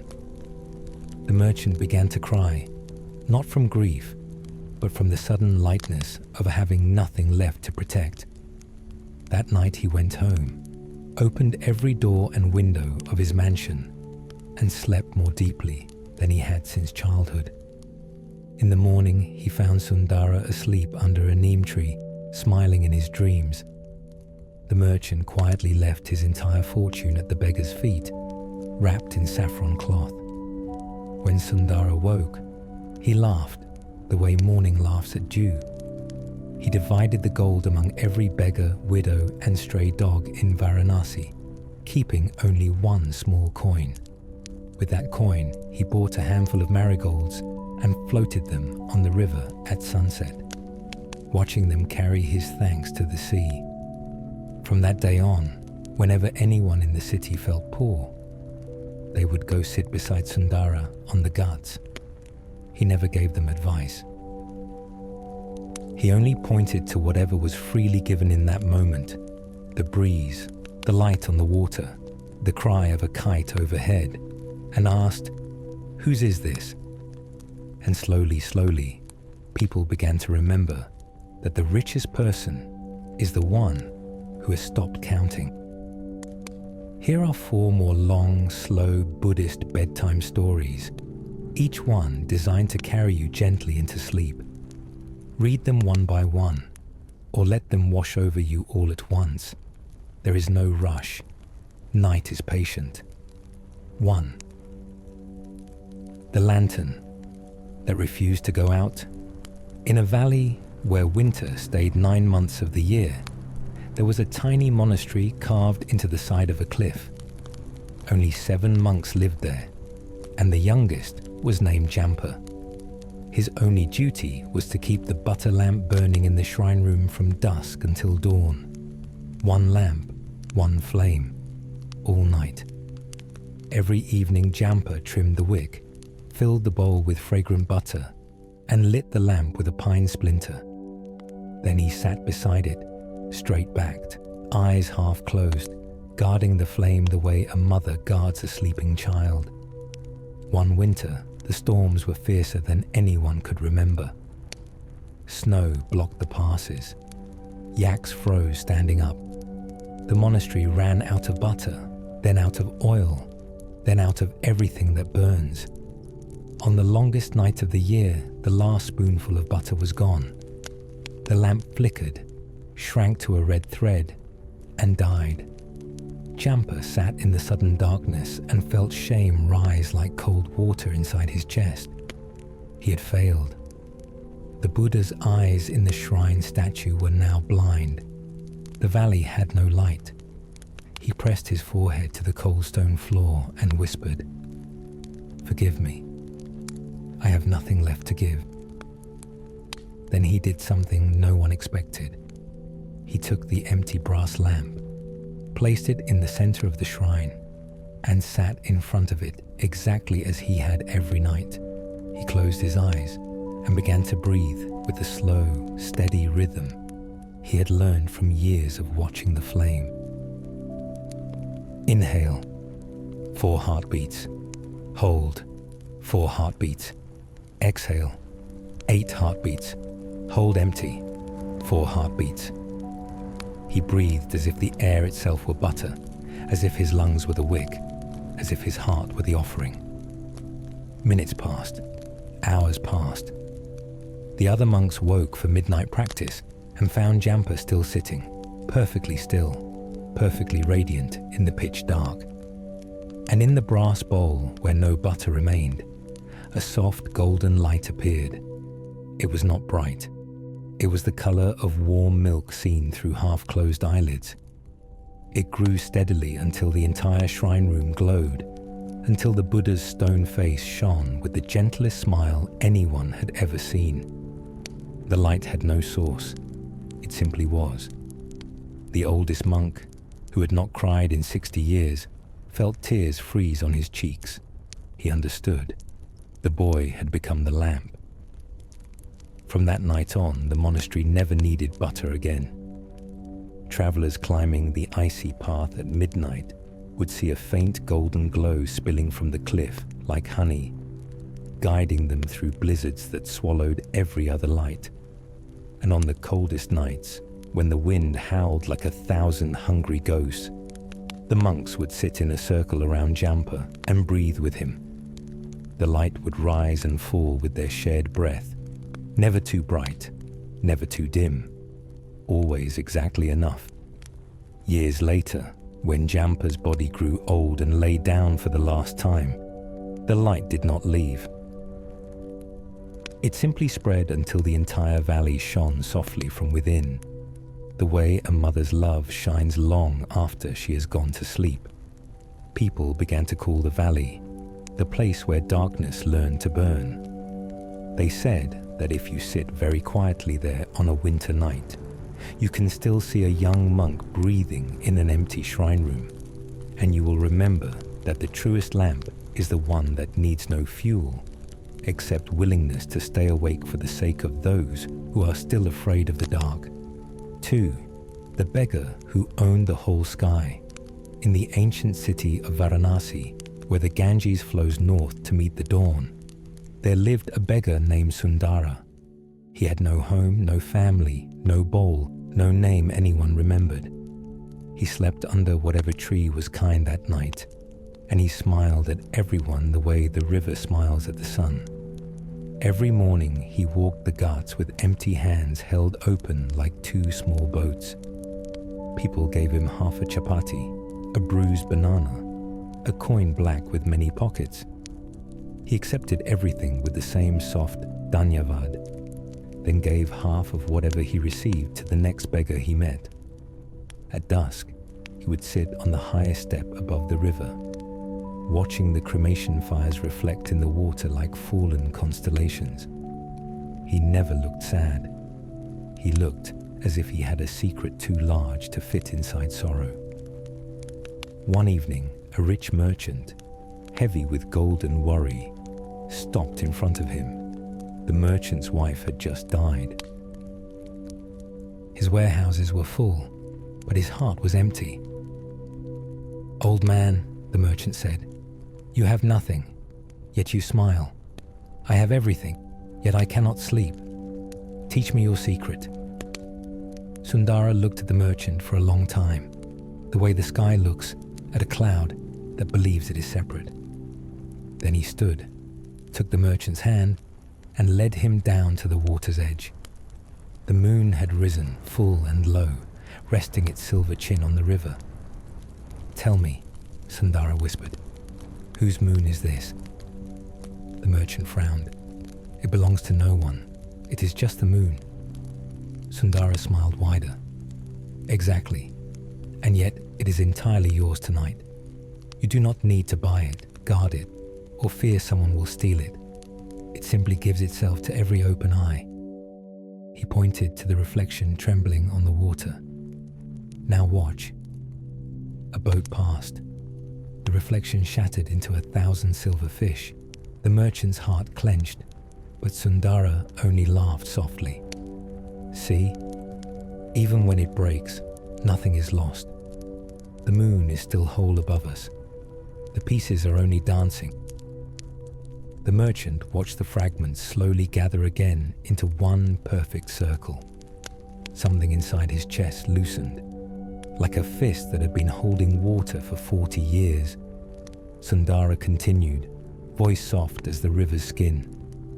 "All day you count coins, houses, reputations, things that can be lost. I count nothing, so I lose nothing. My wealth is whatever the moment offers. The smell of jasmine on this breeze, the sound of a child laughing behind me, the cool step under my bare feet, the moon that keeps coming back no matter how many times it is broken." He placed his empty palms on the merchant's chest. "This heart you guard so fiercely, it is not a warehouse, it is a window. Open it, and the whole sky moves in." The merchant began to cry, not from grief, but from the sudden lightness of having nothing left to protect. That night he went home, opened every door and window of his mansion, and slept more deeply than he had since childhood.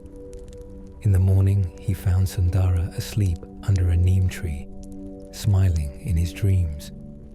The merchant quietly left his entire fortune at the beggar's feet, wrapped in saffron cloth. When Sundara woke, he laughed the way morning laughs at dew. He divided the gold among every beggar, widow, and stray dog in Varanasi, keeping only one small coin. With that coin, he bought a handful of marigolds and floated them on the river at sunset, watching them carry his thanks to the sea.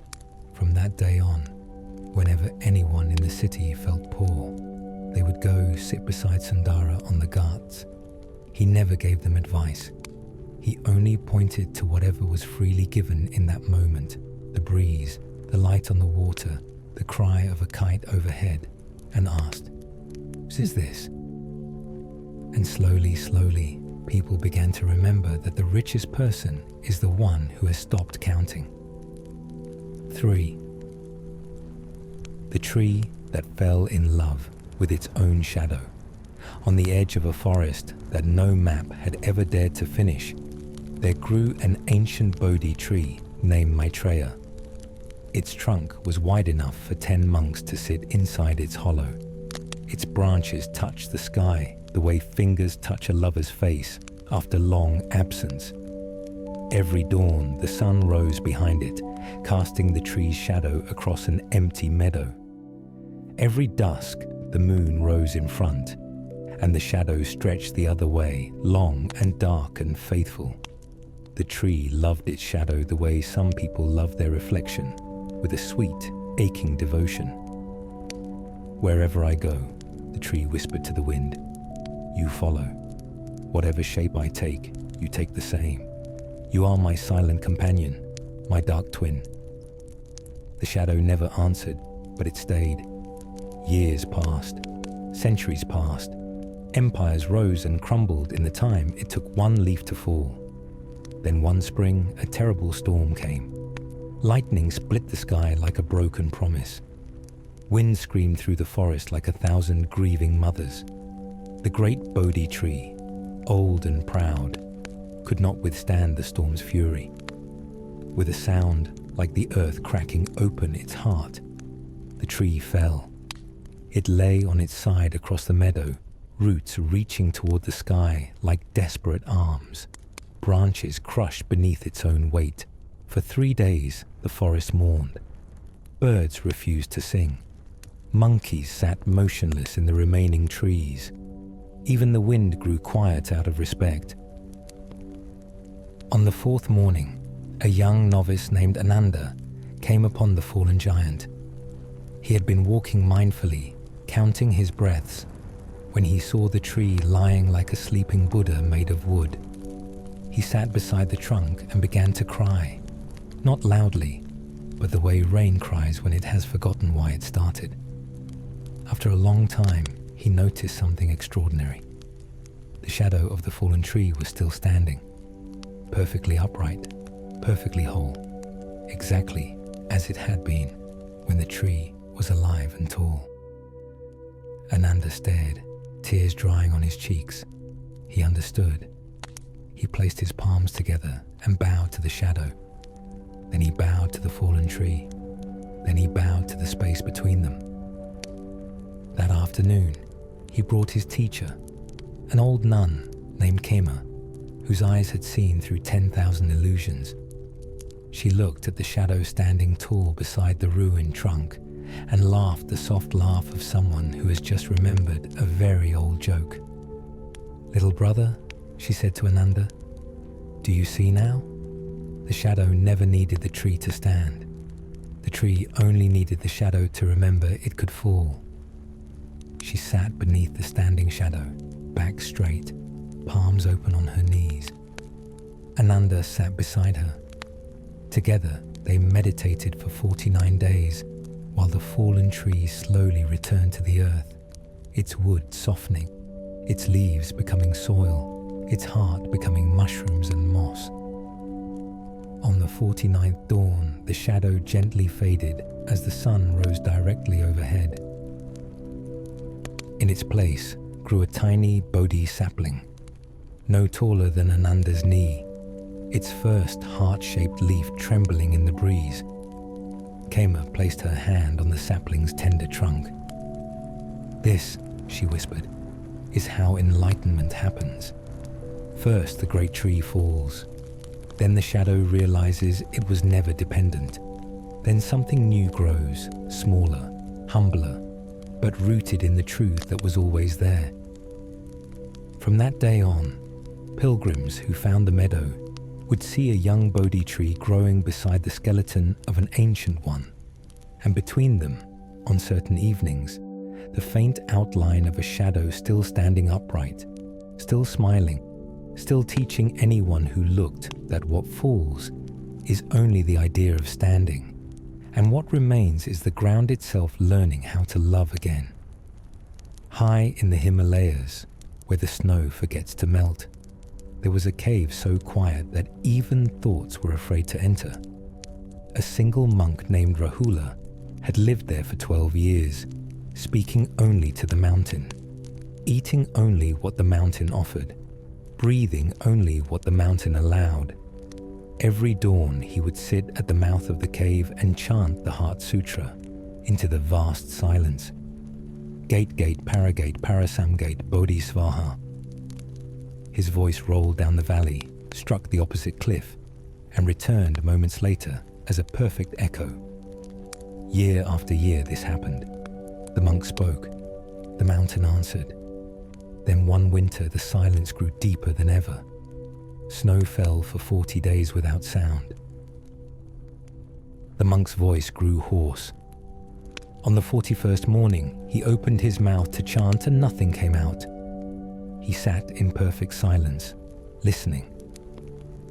For the first time in 12 years, the mountain spoke first. Softly, so softly that avalanches paused to listen. The echo came without being called. Gate, gate, paragate, parasamgate, bodhisvaha.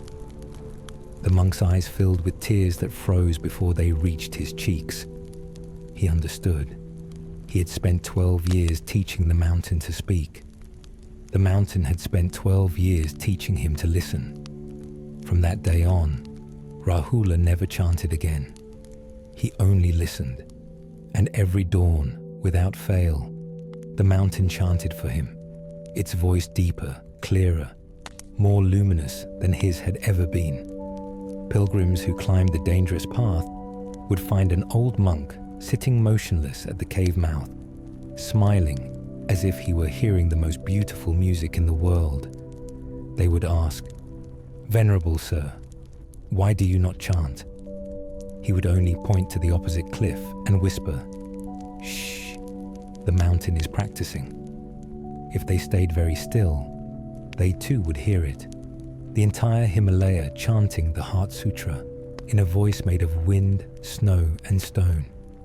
Gone, gone, gone beyond, gone altogether beyond, awakening, fulfilled. Some pilgrims left enlightened, some left crying, all left lighter. And on the night you read this, if you listen very, very carefully, when the world finally grows quiet, you might hear it too, not from a mountain, but from the silence inside your own chest, chanting softly, without waiting for you to speak first. You are already home. You always were. Good night, good night, good night, good night. The lamp is breathing for you. The sky is begging for you. The shadow is standing for you. The mountain is chanting for you. All you have to do is nothing at all. Sleep, sleep, sleep. He would sit for hours motionless, merely staring at the ruined, mutilated block, his head cradled in his wounded hands, a profound, cold, hopeless despair settling over him like a heavy, killing, final frost. It was in this state of absolute, humiliating, total defeat that the elderly sculptor Fumiko discovered him. She was the oldest living sculptor in the village, a woman so venerated, so revered, she no longer needed to labor. Her own quiet, profound masterpieces standing in temples and gardens across the land, speaking of a deep, patient, timeless wisdom to those who had eyes to see. She moved with a slow, quiet, grounded, effortless grace, as if she herself were composed of the same patient, enduring, eternal stone she had worked with for a lifetime. She did not announce her presence with words. She simply entered the chaotic, heavy stillness of his workshop and stood before the damaged, grieving, silent granite, her hands clasped gently, peacefully behind her back. She walked a slow, deliberate, respectful, complete circle around it, her old, keen, all-seeing eyes missing nothing. The shattered veins, the unintended telling chips, the entire tragic narrative of a fierce, one-sided, futile struggle told in the stark, unflinching language of stone. Finally, after a long, silent, deep communion with the block, she spoke. Her voice was not loud, but it seemed to fill the chaotic, tense, anguished space with a sudden, profound, cleansing, healing quiet, like cool water on a burn. "Your drawings are beautiful, Isamu," she said, her tone gentle, devoid of any condemnation or reproach, full of a grandmother's love. "They demonstrate great vision and immense skill, a master draftsman without a doubt. But they are drawings of the stone you wished you had, the stone of your dreams, not drawings of the stone you actually, truly possess. You are trying to put a square peg into a round hole, and you are breaking both the peg and the hole." Isamu, too weary for anger, too defeated for pride, utterly broken, merely looked at her, his eyes hollow and lost, a ship without a rudder. "What then should I do?" he asked, and for the very first time in his adult life, There was a genuine, wide fissure in his certainty, a sliver of true, desperate humility in his voice. Abandon the commission. Admit my public failure. Throw myself from the mountain. No, Fumika replied, a small, knowing, compassionate smile touching her wrinkled, wise lips. You must abandon your plan, your rigid, predetermined, ego-driven blueprint. For 3 days, you shall not carve. You shall not even lift a tool. You shall not touch hammer or chisel. Your sole task, your only work, is to be with the stone. That is all. It is the hardest work you will ever do. Sit with it in silence.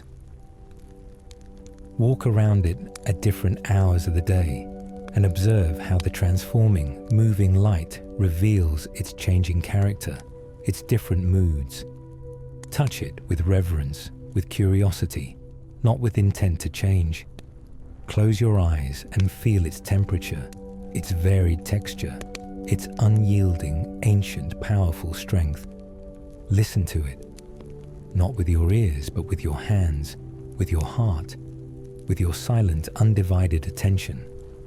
Permit it to teach you what it is. Allow it the time and the space to unveil, slowly, gently, what it might become. You are not the creator here. You are the midwife. It sounded like madness to Isamu, like a recipe for wasted, precious time, like surrender. To do nothing felt like the height of indolence, like a total, shameful capitulation. But his own path, the only path he knew, the path of force and will and struggle, had led only to ruin, despair, and a mountain of dust. Desperation, the great humbler, the final teacher, rendered him willing to attempt anything, even this seeming profound folly. And so, with a heavy, skeptical, reluctant heart, he acquiesced. The first day was pure, unadulterated agony, a battle with his own nature. The urge to act, to rectify, to force, to do, was a physical, crawling, screaming itch in his hands, a torment in his mind. He paced like a caged, restless animal.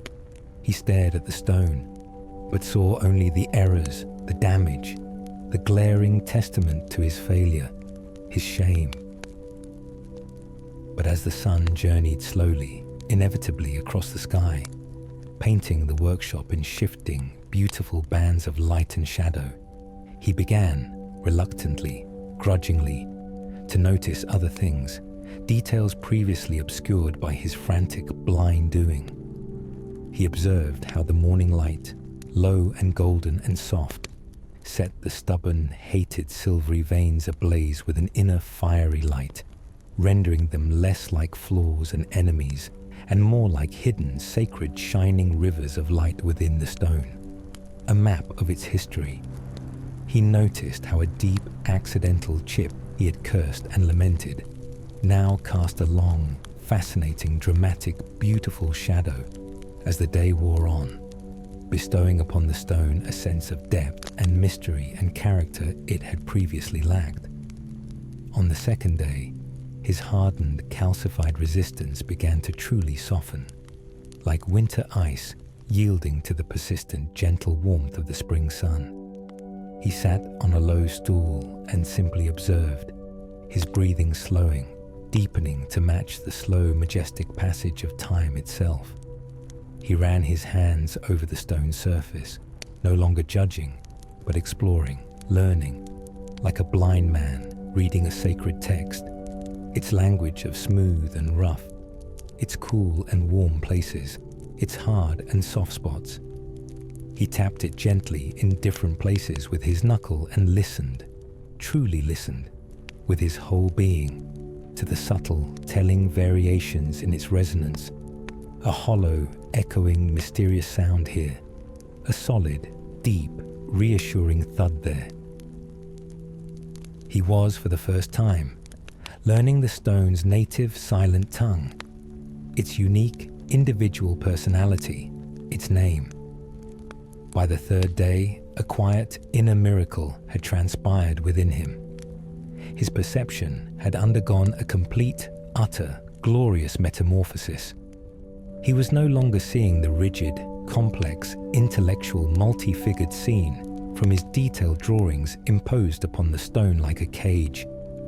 Instead, he began to perceive a different, simpler, more profound, more powerful form emerging from the stone itself, suggested by its very nature, its wounds, its strengths. The hard, resistant veins were not obstacles to be destroyed. They were the natural, flowing, elegant lines for the folds of simple, humble, monastic robes. The large accidental chip was not a ruinous error. It was the perfect, naturally, divinely carved hollow for a contemplative, shadowed, serene face, turned inward in deep, silent meditation.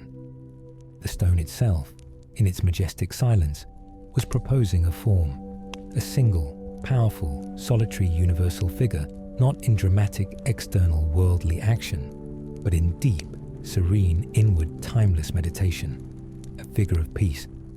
It was simpler, more austere, more elemental, and infinitely more potent, more true, than anything his ambitious, clever mind had ever conceived. It had been waiting there, sleeping inside the stone all along, waiting for him to be quiet enough, humble enough, still enough to see it, to recognize it.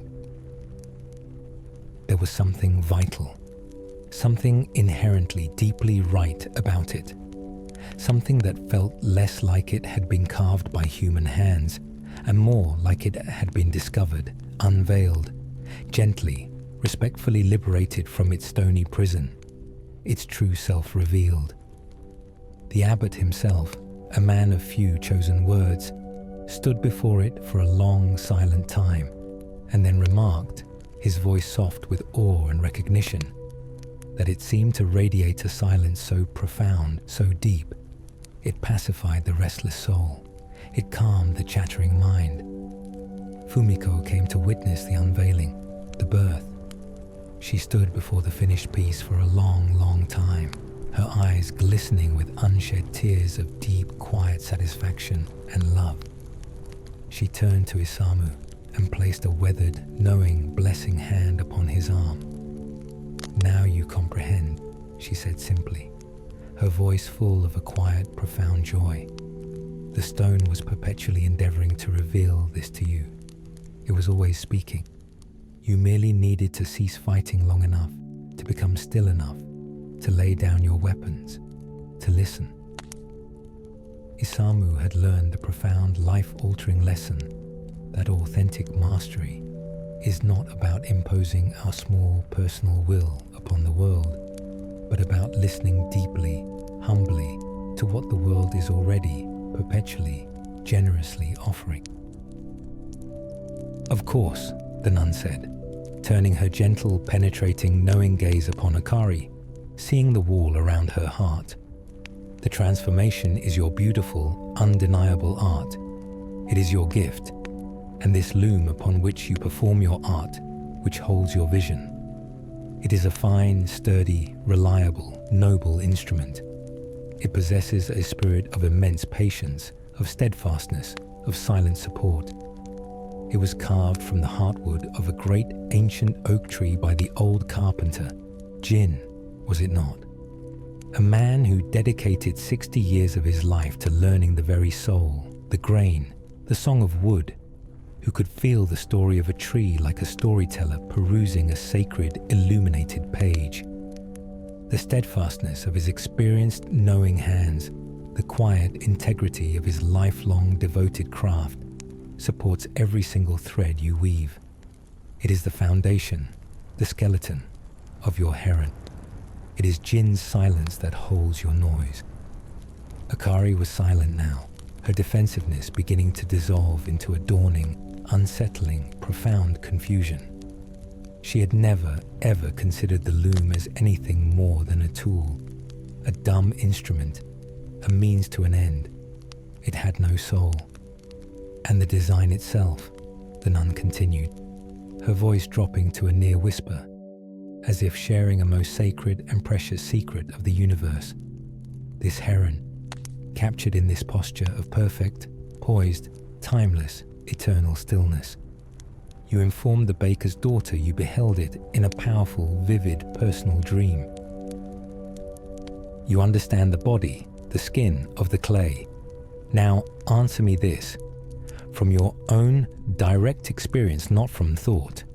When you lift this bowl, what are you actually lifting? Are you lifting the clay, the substance, the matter?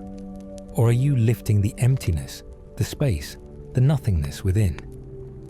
Masaru, having contemplated little else for months, his mind full of this riddle, answered immediately from his intellect, his conditioning. The clay, unquestionably, obviously. My hands make contact with the solid, real clay. I feel its weight, its resistance. The emptiness inside possesses no substance, no weight, no reality. It is nothing. It is empty.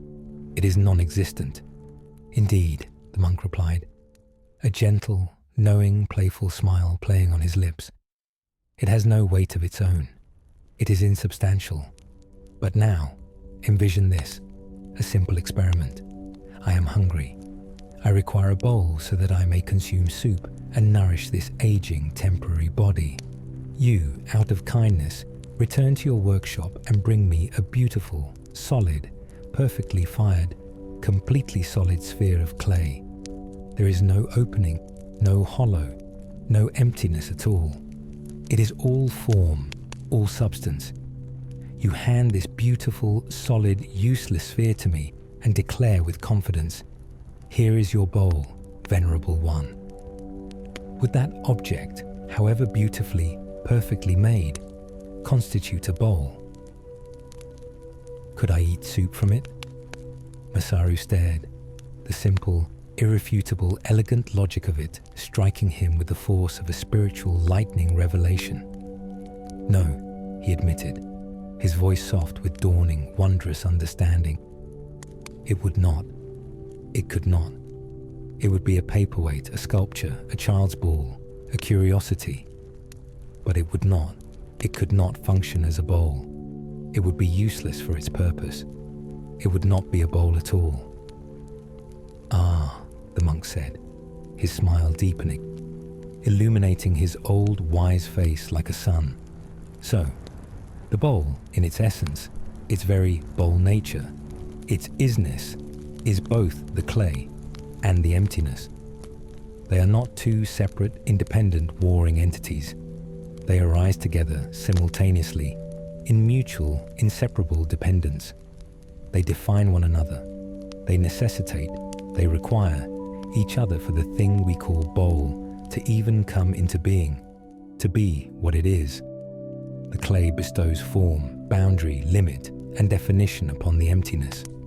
The emptiness, in turn, bestows function, purpose, use, and meaning upon the clay. The beloved Profound Heart Sutra instructs us, form is emptiness, emptiness is form. Form is precisely emptiness, emptiness precisely form.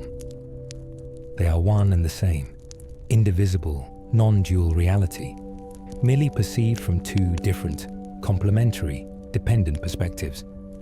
The bowl is a relationship, not a thing. The monk then stood, his movements fluid and unhurried, and invited Masaru to walk with him. Come, he said. Let us step outside this room and observe how the entire manifest, wonderful universe collaborates with, depends upon, and celebrates this same universal principle of emptiness, of space. He led Masaru to the temple's great soaring meditation hall, a vast, hushed, serene, empty space. We denominate this a room, the monk said, his voice echoing softly in the spaciousness.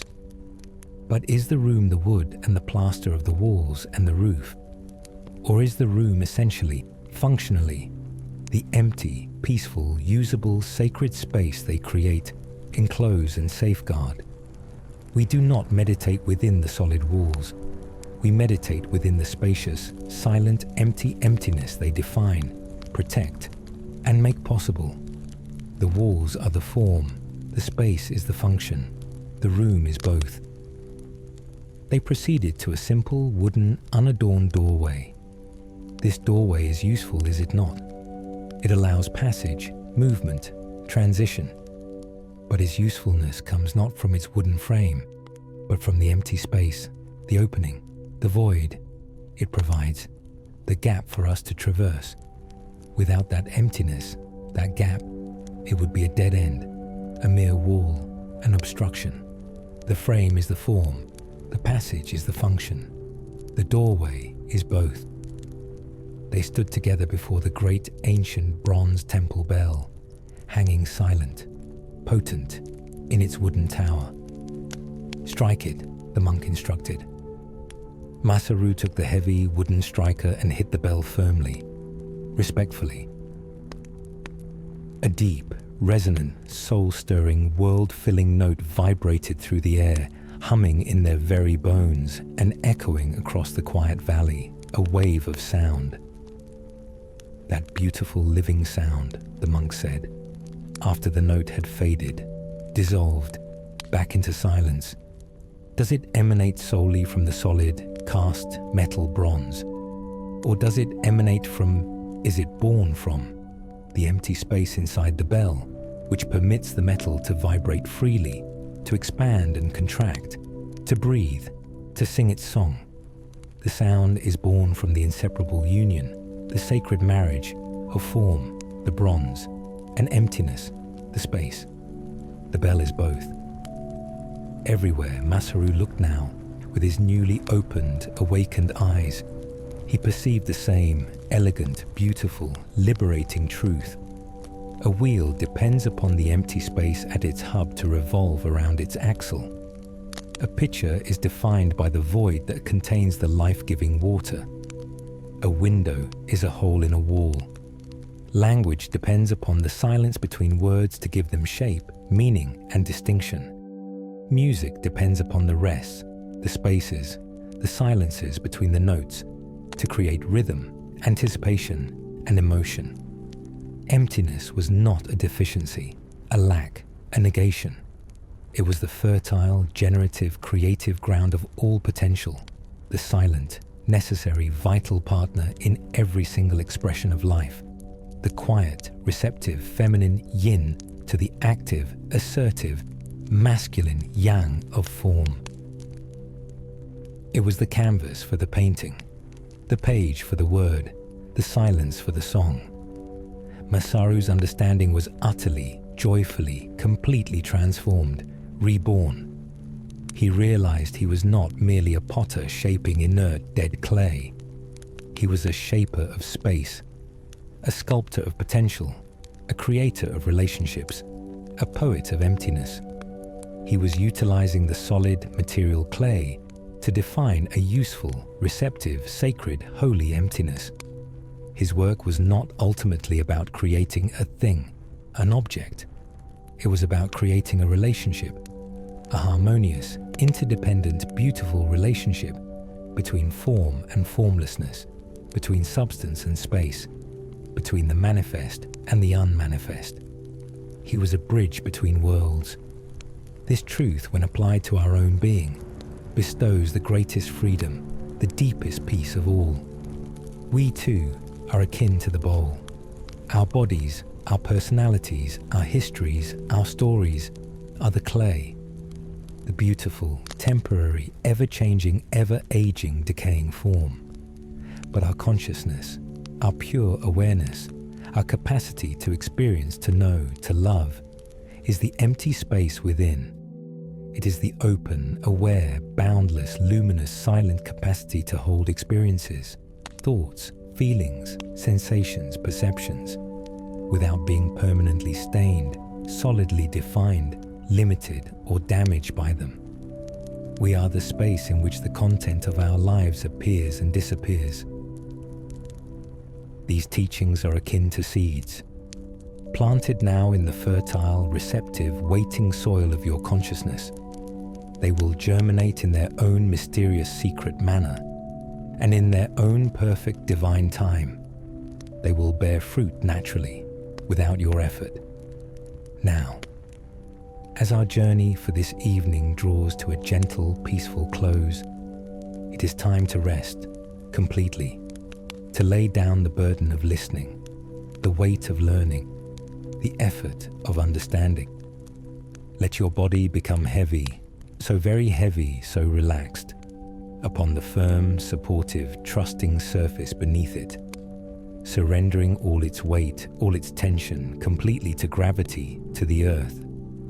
Let your breath become soft and slow and deep, a gentle, tidal, natural rhythm flowing effortlessly in and flowing effortlessly out, all by itself, without your doing.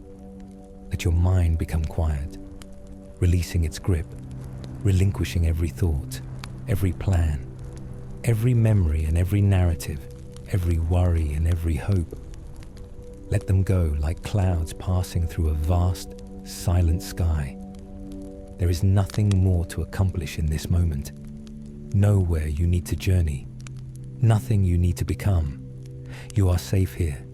You are cradled, held by existence itself. You are, in this moment, profoundly, deeply, completely at peace. The voyage continues in the world of dreams, and in the quiet, unfolding, patient wisdom of the heart. The journey never ends. It only deepens. Sleep profoundly now. Sleep serenely, peacefully. May you awaken whenever you do, with a quiet, unshakable, wordless knowing, a feeling in your bones, in your soul. That peace has always, always resided here, in the very core, the silent center of your being, and that it will never leave you. Good night. But was that not the identical night you sat in the town square and listened to the village elder recount the ancient, beloved universal tale of the silent watcher of the marsh? The heron who perceives the whole truth of the water without ever disturbing, without ever judging its tranquil surface. The story entered your mind like a seed planted in fertile soil. It danced with your childhood memories of real herons in the reeds. It steeped, fermented, in the fertile, dark ground of your subconscious, and your dreaming mind, that great internal cosmic weaver, bestowed upon it this beautiful, new, personal form. The elder's voice, his wisdom, his narrative, transmitted orally through countless generations, is woven directly here, into the very soul, the DNA of this image. His breath is in your heron's lungs. The nun stepped closer, not to Akari, but to the tapestry itself, her hand hovering just above, not touching, the heron's beautifully, perfectly rendered wing. Akari, look, truly behold, with more than just your eyes. See with the eyes of the heart. This tapestry is not solely yours. It is a gathering, a confluence, a congress of the entire cosmos. It is composed of the indigo flowers and the specific, unique, mineral-rich soil of the distant mountains that nourish them. It is composed of the rain that fell from the heavens, from the clouds, upon those flowers and the sun that traveled millions of miles, tirelessly, to grant them the strength, the photons, to blossom. It is composed of Kaito's patient, daily, gentle care, which now resides invisibly in the very fiber, the kindness of the wool. It is composed of Jin's lifelong, accumulated, humble skill, which resides in the silent, strong, reliable frame of the loom. It is composed of the elder's story, his myth, his narrative, which resides in the heart, the meaning of the design. You, dear one, with your talented hands and your focused, passionate mind, are the sacred space, the conscious focal point, the grateful vessel, where all these countless infinite threads of existence finally converged, met, and danced together. You are the point of collaboration for the entire universe in this one beautiful, fleeting, mortal expression. Without any single one of them, the sheep, the rain, the sun, the shepherd, the tree, the carpenter, the storyteller. This particular heron, in this exact sublime form, would not, could not ever exist. You did not create it in solitude, from nothing. You orchestrated it. You midwifed it. You are the weaver, yes, but the threads you wove with are the gifts, the contributions, the very being of the entire world. You are a collaboration, and your masterpiece is the proof. Akari sat down heavily upon her stool, the breath leaving her lungs in a soft, defeated, astonished rush. The room seemed to tilt, spin, and rearrange itself around her. Her entire, carefully constructed, fiercely defended sense of self, her proud, solitary, independent identity as a self-made, self-sufficient creator, shattered and fell away like a piece of flawed, fired, broken pottery, leaving her naked, exposed, and connected. She had always perceived herself as a single, brilliant, but ultimately separate, lonely thread. But the nun was undeniably, beautifully, terrifyingly correct. She was not merely the thread, she was the weaving itself. And so was everyone and everything else. A vast, humming, vibrating, infinitely complex and interconnected, living web of being, where every gentle pull, every action on one single thread sent a subtle, vibrating, resonant ripple through the entirety, the wholeness of the whole. She was both the weaver and the woven. That day, Akari's entire understanding of existence was rewoven at its very core, its foundation replaced. She began to perceive, to feel, that her very life was a gift sustained moment to moment by countless other beings, seen and unseen, past and present. The air that filled her lungs was a gift from the vast breathing forests and the trillions of tiny, invisible phytoplankton in the distant, rolling, salty seas. The water she drank had flowed in ancient, patient rivers, descended from gathering, pregnant clouds, and been part of primordial, slow-moving glaciers. The food she consumed was a gift from the living, generous earth, the sun, the rain, and the labor, the sweat, of innumerable, unknown, faceless farmers and transporters. Her every thought was shaped by a language she did not invent, by ideas she absorbed like a sponge from others, by a culture she did not construct alone. Her life was not a solo performance on a barren, empty stage. It was a constant, breathtaking, sacred, reciprocal conversation with the entire living, speaking cosmos. She was a note in a symphony, and the symphony was her.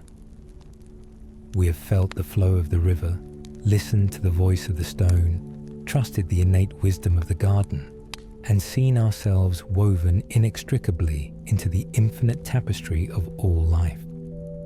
Now, we approach perhaps the most subtle, the most profound, the most radical, and often the most misunderstood of all the great truths, the truth of emptiness, of shunyata.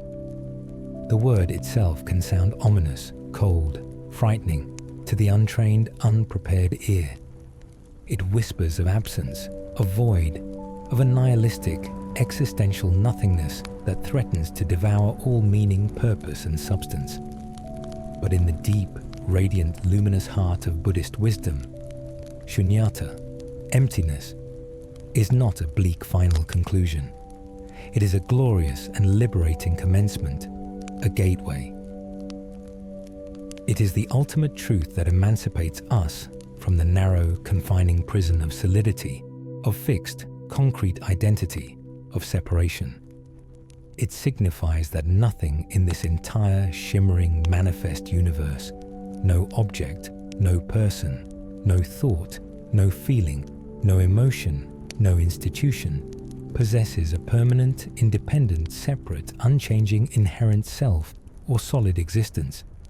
Everything is open, flowing, transient, contingent, and utterly, beautifully, wonderfully interdependent. Everything is a temporary, miraculous, fleeting confluence of causes and conditions, a shimmering, ephemeral, dancing pattern of energy and potential, arising and passing away in a vast, flowing, endless river of causality. To comprehend this not as an abstract intellectual philosophy, but as a living, breathing key that unlocks the door to the most profound peace and freedom, we must now visit the dusty, sacred, humble workshop of a master potter named Masaru.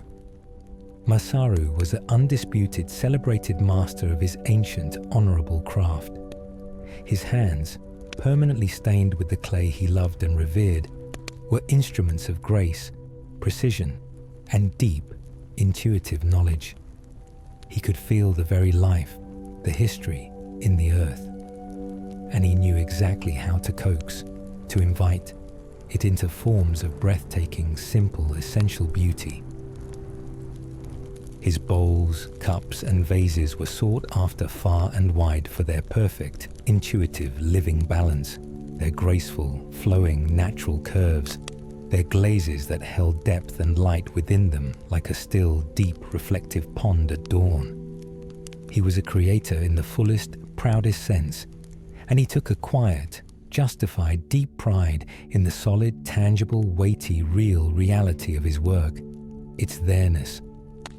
But as the years elapsed, marked by the turning of his wheel, a quiet, persistent, philosophical, gnawing question began to eat at the edges of his contentment, like water slowly, patiently wearing away stone. He would spend his days wedging, centering, pulling, and shaping the solid, pliable, responsive, obedient clay.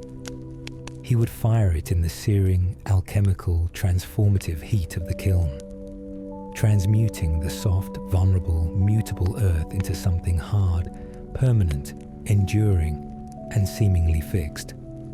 He would glaze it, adding layers of color and a luminous, captured sheen.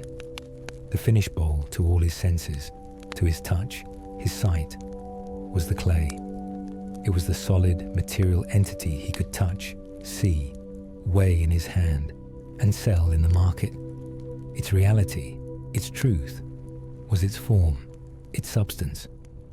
Yet, when a patron came to his shop, drawn by his reputation for beauty, they did not first praise the quality of the clay or the technical perfection of the glaze, its chemistry. Driven by a deep spiritual urgent need for resolution, for truth, he took his finest, most sublime, most perfect bowl, a piece of ultimate simplicity, purity, and grace, and journeyed to a small, secluded, silent Zen temple, nestled in a whispering green bamboo forest. He found the abbot, an old monk whose eyes held the quiet, boundless, bottomless stillness of a deep, ancient mountain lake, reflecting everything and holding nothing. Without preamble, Masaru presented the bowl, this pinnacle of his life's work, and poured out his confusion, his existential, heartfelt dilemma. The monk accepted the bowl with the reverence, the gentleness. One shows a sacred object, a relic. He did not speak. He ran his fingers slowly, contemplatively, lovingly over its curves, feeling the subtle, almost imperceptible variations, the history, the love of its making. He held it up to the soft, diffused light filtering through the paper screens, observing how it passed through the translucent, thin rim, how the light loved the bowl. He tapped it gently with a fingernail and listened intently, with his whole being, to the clear, pure, ringing, singing sound it made, a note of beauty hanging in the quiet, sacred air. Finally, he placed it carefully, deliberately, on a low, bare table between them, the bowl now a third presence in the room. "Your work is exquisite, Masaru," the monk said, his voice as calm and settled and deep as the temple grounds themselves. "You are a true artist of form.